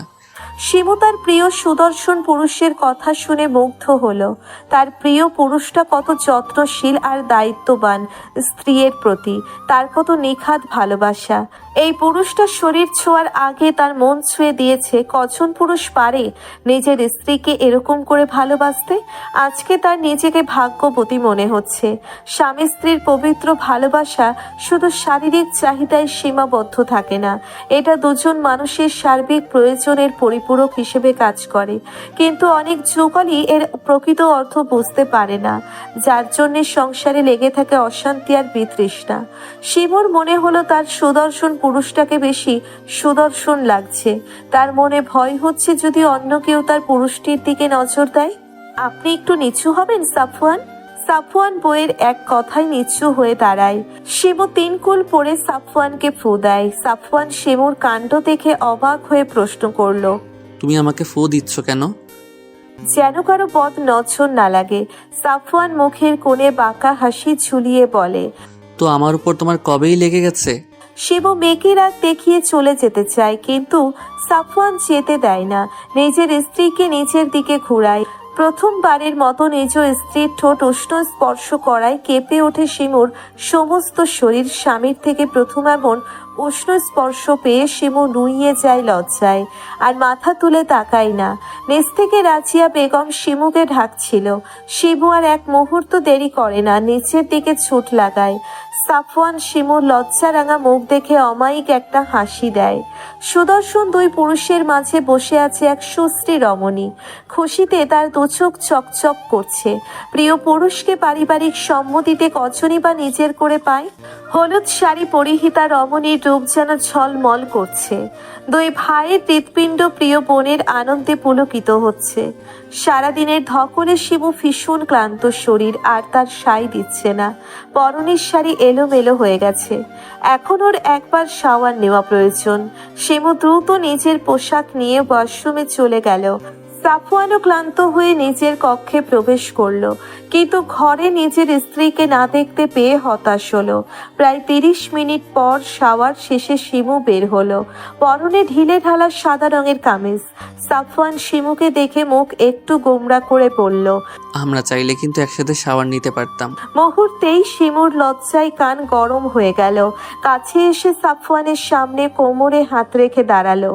আপনি কিন্তু দিন দিন দুষ্টু হয়ে যাচ্ছেন। সাফওয়ান শিমুর কোমরে রাখা হাত টেনে নিজের কোলে বসিয়ে নিল। দুহাত গলিয়ে কোমরে হাত রাখলো, ঘাড়ে নাক ঘষতে লাগলো। শিমু ছোটার চেষ্টা করতে চাইলে সাফওয়ান শিমুর কানের লতিতে আলতো করে কামড় বসিয়ে দিল। শিমু লজ্জায় লাল নীল হলো বারবার। অতঃপর সাফওয়ানের অত্যাচার সহ্য করতে না পেরে শিমু সাফওয়ানের হাতে চিমটি কেটে দেয়। সাফওয়ান আজ শব্দ করে শিমুকে ছেড়ে দেয়। শিমু খিলখিলিয়ে হেসে ওঠে। সাফওয়ান শিমুর হাতের দিকে লক্ষ্য করে দেখে শিমুর হাতে মেহেদি লাগিয়েছে। সাফওয়ান শিমুর দিকে এগুতে চাইলে শিমু সাফওয়ানের দিকে বালিশ ছুঁড়ে মারে। আর এগোবেন না, আমি ক্লান্ত, আমার ঘুম প্রয়োজন। সাফওয়ান শিমুকে উদ্দেশ্য করে চোখ টিপ দেয়, মুখে বাঁকা হাসি ঝুলিয়ে বলল, এই কয়দিন দূরে থাকো, সমস্যা নেই। আর 5 দিন তারপর তোমার এই পালাই পালাই লজ্জা সব ভেঙে দিব, প্রমিস। সাফওয়ান ওর জামার দিকে ইশারা করে শেষ বাজাতে বাজাতে ওয়াশরুমে চলে যায়। শিমু জামার পিছনে দিকে তাকাতেই লাল রং দেখতে পেল। দ্রুত ক্যালেন্ডারে তারিখ লক্ষ্য করে ওর আর বুঝতে বাকি রইল না সাফওয়ান ওকে কি ইশারা করেছে। শিবু বিছানায় বসে লজ্জায় মুখ ঢেকে ফেলল। ওর লজ্জা ভীষণ লাগছে। লজ্জায় ও আড়ষ্ট হয়ে যাচ্ছে বারবার। সাফওয়ান ওকে লজ্জায় ফেলার কোনো কারণ ছাড়ছে না। একটি মিষ্টি সকাল। নতুন একজোড়া কবুতরের মিলনের জন্য সেজে উঠেছে পুরো বাড়ি। সকাল থেকে বিয়ে বাড়ি হই হুল্লোড়ে মুখরিত। অনিকা বারবার আয়নায় নিজেকে দেখছে আর লজ্জায় লাল নীল হচ্ছে। শরীরে হলুদ আভা ছড়িয়ে আছে। জুমার নামাজের পরে সে তার প্রণয় কুমারের হবে ভাবতেই অন্তর শিহরিত হচ্ছে বারে বারে। নিজের মানুষটাকে আপন করে পাবার আনন্দ কতখানি অনিকা সেটা বারবার অনুভব করছে। আনন্দ দুষ্টু মিষ্টি লজ্জায় ওর শরীরকে শিহরিত করছে। আয়ান বোনের কক্ষে ঢুকতেই দেখতে পেল অনেকগুলো মেয়েদের হাসাহাসি। সে ঢুকতেই সবাই কিছুটা চুপ হলো, কিন্তু এতগুলো মেয়ের মাঝে অনিকার এক বান্ধবী বলে উঠল, ভাইয়া, অনিকা তো আপনার 5 বছরের ছোট, সেই বিয়ে করে নিচ্ছে, কিন্তু আপনার সিঙ্গেল থাকার রহস্য কি? আয়ান অ্যাটিটিউড নিয়ে বলল, আমি এইসব বিয়েটি এখনই করতে চাই না। অনিকার ইচ্ছে করলো ভাইকে একটু পচাতে, কিন্তু বন্ধু মহলে আর কাজিন মহলের সামনে প্রিয় ভাইকে লজ্জা দিতে মন চাইল না। কিন্তু ভিড়ের মাঝে আয়ানদের ছোট ফুপির বিয়ে বলে উঠল, ওহ, জানি তুমি কেমন বিয়ে পাগলা। আসলে কোনো মেয়ে তোমায় পাত্তা দেয় না, এই ব্যাপার। মুহূর্তেই ঘর জুড়ে হাসির শব্দ ছড়িয়ে পড়ল। আয়ান তার ছোট ফুপির মেয়ে তোহার দিকে রাগি চোখ করে তাকালো। মেয়েটা তার চেয়ে বয়সে ছোট, কিন্তু সম্পর্ক দা আর মাছের ন্যায়। দেখ, তুই আমাকে বললি আমাকে মেয়েরা পাত্তা দেয় না। আজকে আমি 10টি মেয়ে পটাবো, আগামী 1 মাসের ভিতরে বিয়ে করে হানিমুনেও যাব। আয়ান নিজের কথা শেষ করে রেগে ঘর থেকে বেরিয়ে গেল। এই পুচকি মেয়ে তাকে অপমান করার সাহস কোথায় পেল? সেই হয়তো প্রথম ছেলে যে বোনের বিয়েতে বউ খোঁজার মিশনে নেমেছে। তাকে নাকি তোহা বলে মেয়েরা পাত্তা দেয় না। ওই তাই ওকে দেখিয়ে দিবে ও কি জিনিস। আয়ান বেরিয়ে যেতেই তোহার আত্মা স্যাঁত করে উঠল। এ ছেলে যদি গার্লফ্রেন্ড মিশনে নামে তবে তার কি হবে? অনিকার বিয়ের বরযাত্রী নিচে এসে গেছে। অনিকার কাজিন মহল আর বন্ধু মহল ছুটে গেছে নিচে। অনিকাও নিজের লেহেঙ্গাটা উঁচু করে ব্যালকনির দিকে ছুটল। ওর কাঙ্ক্ষিত পুরুষকে দেখে ওর চক্ষুদয় শীতল হলো। এই মুহূর্তে মনে হলো ওর পাশে হাজারো প্রজাপতি উঠছে। কি নিদারুণ ভালো লাগা কাজ করছে ওর মাঝে। আমানকে হালকা মিষ্টি মুখ করিয়ে বাড়িতে প্রবেশ করালো সবাই। আমান বাড়িতে প্রবেশ করার সময় অনিকার ব্যালকনির দিকে তাকালো একবার, কিন্তু তার দেখার পূর্বেই অনিকা নিজেকে পর্দার আড়াল করে নিল। আমান যদিও কিছুটা হতাশ হলো, কিন্তু পরক্ষণেই ওর ঠোঁট জুড়ে মুচকি হাসি ছড়িয়ে পড়ল। অনিকার আর আমানের শুভ বিবাহ সম্পন্ন হলো। সবাই আলহামদুলিল্লাহ বলে মিষ্টি মুখ করলো। একটু পরেই চলে এলো বিদায়ের সময়। অনিকার হাসি মুখটা কালো হতে লাগলো। ওর ভাবতেই অবাক লাগছে, ওর এত ভালোবাসার পরিবার ছেড়ে ওকে চলে যেতে হবে এবার। শিবু ধীর পায়ে হেঁটে গিয়ে অনিকার কাঁধে হাত রাখে। নিজের কাঁধে প্রিয় ভাবির হাত পেয়ে অনিকার ছলো ছলো চোখ থেকে অশ্রু গড়িয়ে পড়ে। বোনের মতো ভাবিকে শক্ত করে আঁকড়ে ধরে কান্না করতে শুরু করে। লাইলা বেগম মেয়ের কান্না দেখে নিজের কান্না সামলাতে পারে না। রাজিয়া বেগম গিয়ে ছেলে বউকে নিজের বুকে আগলে নেয়। আলতাফের শক্ত খোলসের ভিতর থেকে পিতৃসত্তা হাহাকার করে ওঠে। সাফওয়ান আর আয়ান নিজ বোনের বিদায়ে কলিজা ছিঁড়ে যাওয়ার বেদনা অনুভব করে। কি নিদারুণ মর্ম বেদনা। মেয়ের বোনের বিয়ে দেওয়াটা যতটা সুখের তার থেকে বেশি কয়েক গুণ কষ্টের। এই দুঃখ শুধুমাত্র মেয়ের পরিবারই বুঝতে পারে। কিন্তু ওই যে সমাজ বলে একটা কথা আছে, যার নিয়মে আমরা বাধা, সেই নিয়মকে উপেক্ষা করার সাধ্যই কোনো ভদ্রলোকের নেই। দীর্ঘ সময় কান্নাকাটি চলল। অনিকা কিছুতেই তার পরিবার ছেড়ে যেতে চায় না, কিন্তু ওই যে স্বামীর ঘরে যেতেই হবে। সবাই অনেক কষ্টে অনিকাকে আমানের গাড়িতে তুলে দিল। সাফওয়ান আমানের হাত ধরে বলল, ভাই তুমি আমার কলিজার টুকরাকে নিয়ে যাচ্ছ, ওকে একটু দেখে রেখো।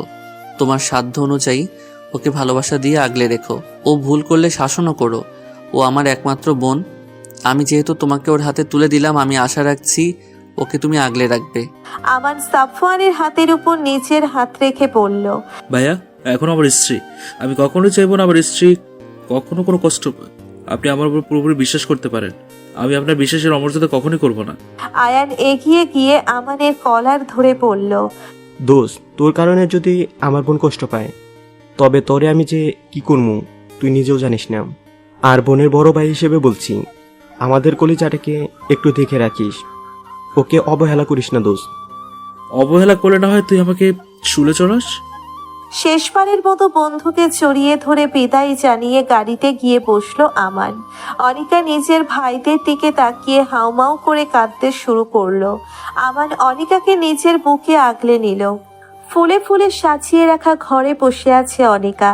কখনো পরিবারের কথা মনে পড়ে চোখ ভেসে যাচ্ছে, আবার কখনো অজানা শিহরণে বুক কেঁপে উঠছে। কেমন সব ছন্ন ছাড়া অনুভূতি তাকে আবদ্ধ করে নিচ্ছে। আমান কক্ষে প্রবেশ করে অনিকাকে সালাম দিল।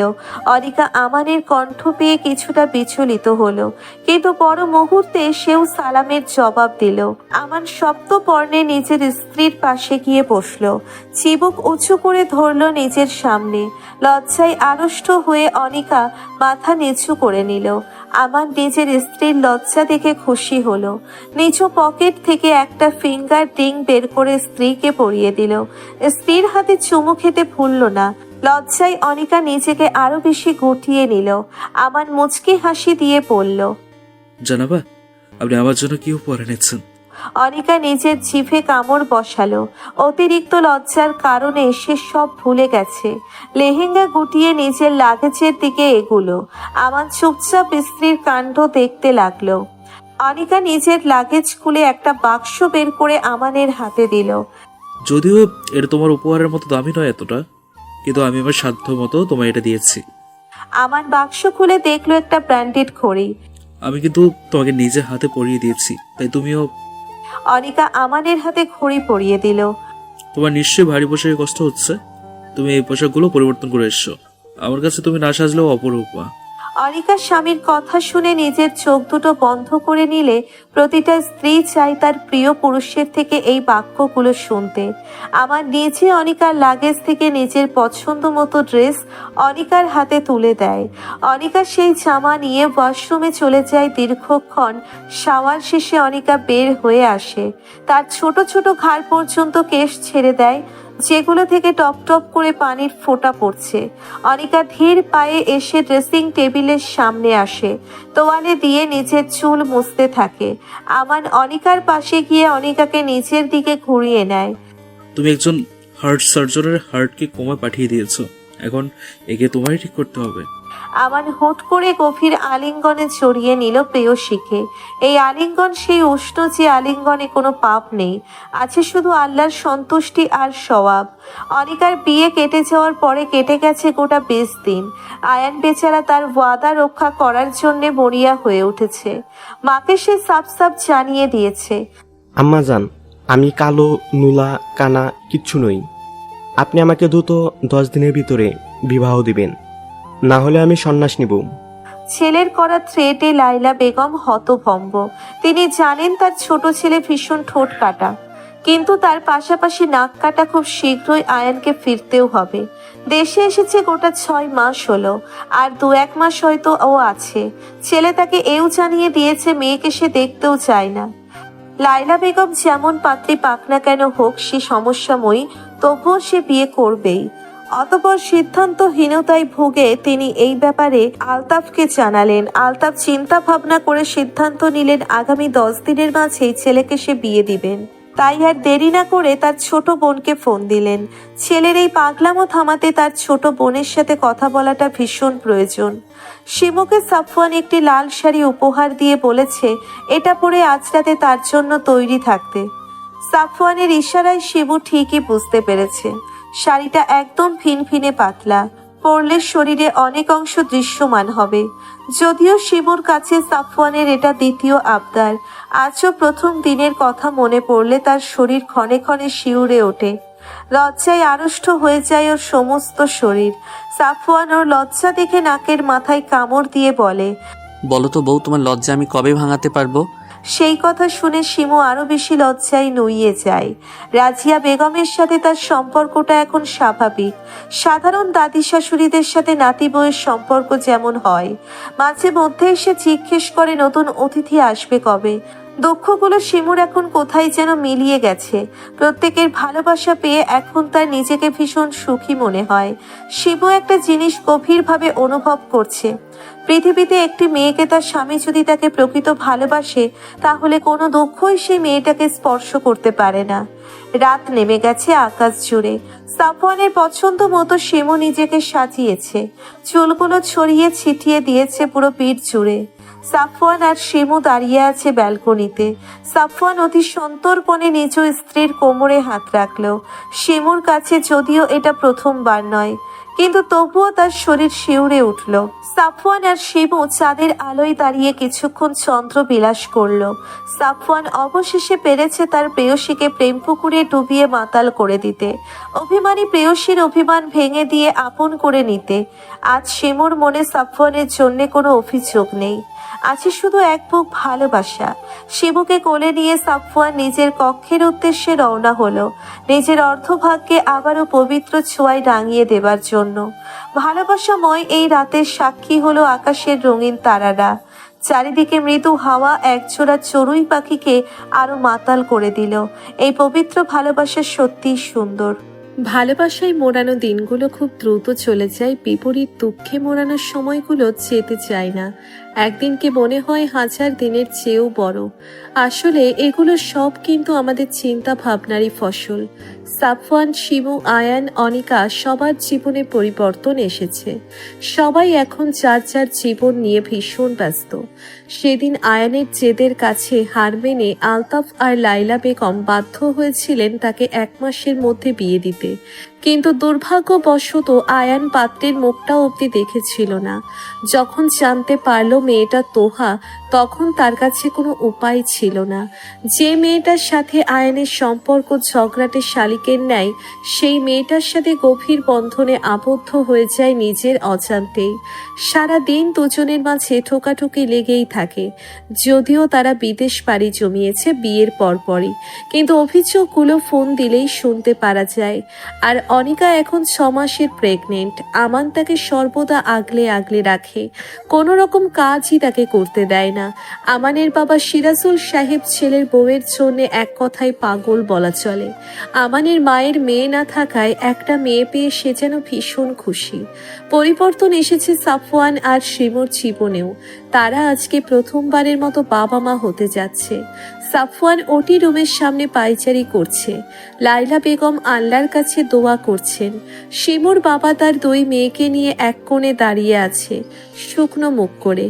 আলতাফ পূর্বের মতো মুখ গম্ভীর করে দাঁড়িয়ে আছেন। কি রুদ্ধশ্বাস পরিস্থিতির সময় যেন করাই না। প্রতি সেকেন্ডকে মনে হয় কয়েক ঘন্টার সমান। এমন অভিজ্ঞতা হয়তো সকল হবু বাবারই হয়। প্রায় 40 মিনিট পর একজন নার্স ওটি থেকে বেরিয়ে আসে। তার হাতে সদ্য জন্মানো এক পুত্র সন্তান, যার কান্নার শব্দে নীরবতা ভেঙে গেছে কিছুক্ষণ পূর্বেই। যেন এই ছোট শিশু নিজের আগমনী বার্তা ছড়িয়ে দিচ্ছে সকলের মাঝে। বাচ্চার কান্নার শব্দ পেয়ে সাফওয়ান নার্সের দিকে দৌড়ে গেল। নার্স নিজের কোলে থাকা সদ্য ভূমিষ্ঠ হওয়া বাচ্চাকে সাফওয়ানের কোলে তুলে দিলেন। লাইলা বেগম দৌড়ে এলেন নিজের নাতির কাছে। সাফওয়ানের পিতৃসত্তা আন্দোলিত হলো। এক বিন্দু সুখ যেন পুরো শরীর গ্রাস করে নিল। আহ, কি আনন্দ, সেটা কখনোই বোঝানো সম্ভব নয়। লাইলা বেগম নিজের নাতিকে কোলে নিয়ে বললেন আলহামদুলিল্লাহ। অনিকা আর রাজিয়া বেগম নিজেদের শারীরিক অসুস্থতার কারণে হসপিটালে উপস্থিত নেই। তবুও তারা বারবার ফোন কল করছে। আলতাফ নিজে তাদেরকে সুখবর দিলেন। তার গম্ভীর মুখে হাসি ছড়িয়ে পড়ল। দৌড়ে গেলেন নিজের নাতিকে দেখতে। ফিহার ইহাও বাদ গেল না। সাফওয়ান নার্সকে উদ্দেশ্য করে বলল, সিস্টার, আমার স্ত্রী কেমন আছে? আলহামদুলিল্লাহ, আপনার স্ত্রীও অনেক ভালো আছেন। আমি ওর সাথে কখন দেখা করতে পারবো? আর কিছুক্ষণ পরেই। সাফওয়ানের সত্তা শান্ত হলো, আনন্দিত হলো এই ভেবে তার স্ত্রীর সন্তান উভয়ই সুস্থ আছে। বেশ কিছুক্ষণ পরে সাফওয়ানকে শিমুর কাছে যেতে দেওয়া হলো। শিমু চোখ দুটো বন্ধ করে আছে, এক হাতে স্যালাইন চলছে। ধীর পায়ে হেঁটে সাফওয়ান শিমুর পাশে বসলো। শিমুর এক হাত নিচের 2 হাতের মাঝে পুরে নিল। কেমন লাগছে এখন তোমার? শিমু স্বামীর কণ্ঠ পেয়ে চোখ খুলে তাকালো। মুখে এক চিলতে হাসি ফুটিয়ে বলল, বাবুকে দেখেছেন? সাফওয়ান উপর নিচ মাথা নাড়ালো। জানো, একদম তোমার মতো হয়েছে দেখতে। শিমুর ঠোঁটের কোণের হাসি আরো প্রশস্ত হলো। একজন নার্স ওদের বাচ্চাকে নিয়ে এসে সাফওয়ানের কোলে দিল। শিমু স্বামী আর বাচ্চাকে দেখিয়ে খুশিতে 2 চোখ বন্ধ করে নিল। তার জীবনের সর্বোত্তম পাওয়া হয়তো এটা। ওর আজ নিজেকে পরিপূর্ণ নারী মনে হচ্ছে। ওর মতো সাধারণ মেয়ে যে এত কিছু পেয়ে যাবে সেটাও কল্পনাও করতে পারেনি। শিমুকে হসপিটাল থেকে রিলিজ দেওয়া হয়েছে 1 মাস হলো। ও এখন সম্পূর্ণ সুস্থ। ওর সমস্ত খেয়াল লাইলা এবং রাজিয়া বেগম রাখে। রাজিয়া বেগম এখন অনেকটা পরিবর্তন হয়েছে বলতে গেলে। শিমুর অমায়িক ব্যবহার তাকে পরিবর্তন করতে বাধ্য করেছে। গরুগম্ভীর আলতাফ সাহেবও এখন বেশ হাসি খুশি থাকে নাতিকে নিয়ে। আয়ান আর তোহাও এসেছে ছোট সাদমানকে দেখতে। তোহার কোলে ছোট সাদ চোখ বন্ধ করে আছে। তোহা আয়ানকে উদ্দেশ্য করে বলল, দেখো, আমারও কিন্তু খুব দ্রুত একটা পুচকি চাই।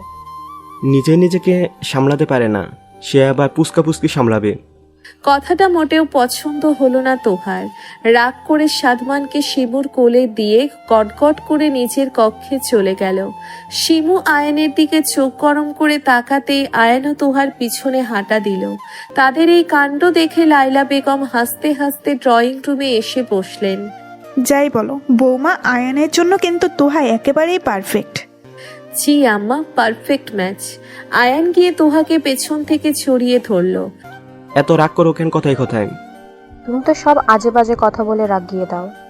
ওকে, আর রাগাবো না। আমাদের 1 ডজন বাচ্চা হবে। এবার খুশি তো? তো এত বাচ্চা দিয়ে কি করব? ফুটবল টিম বানাবো।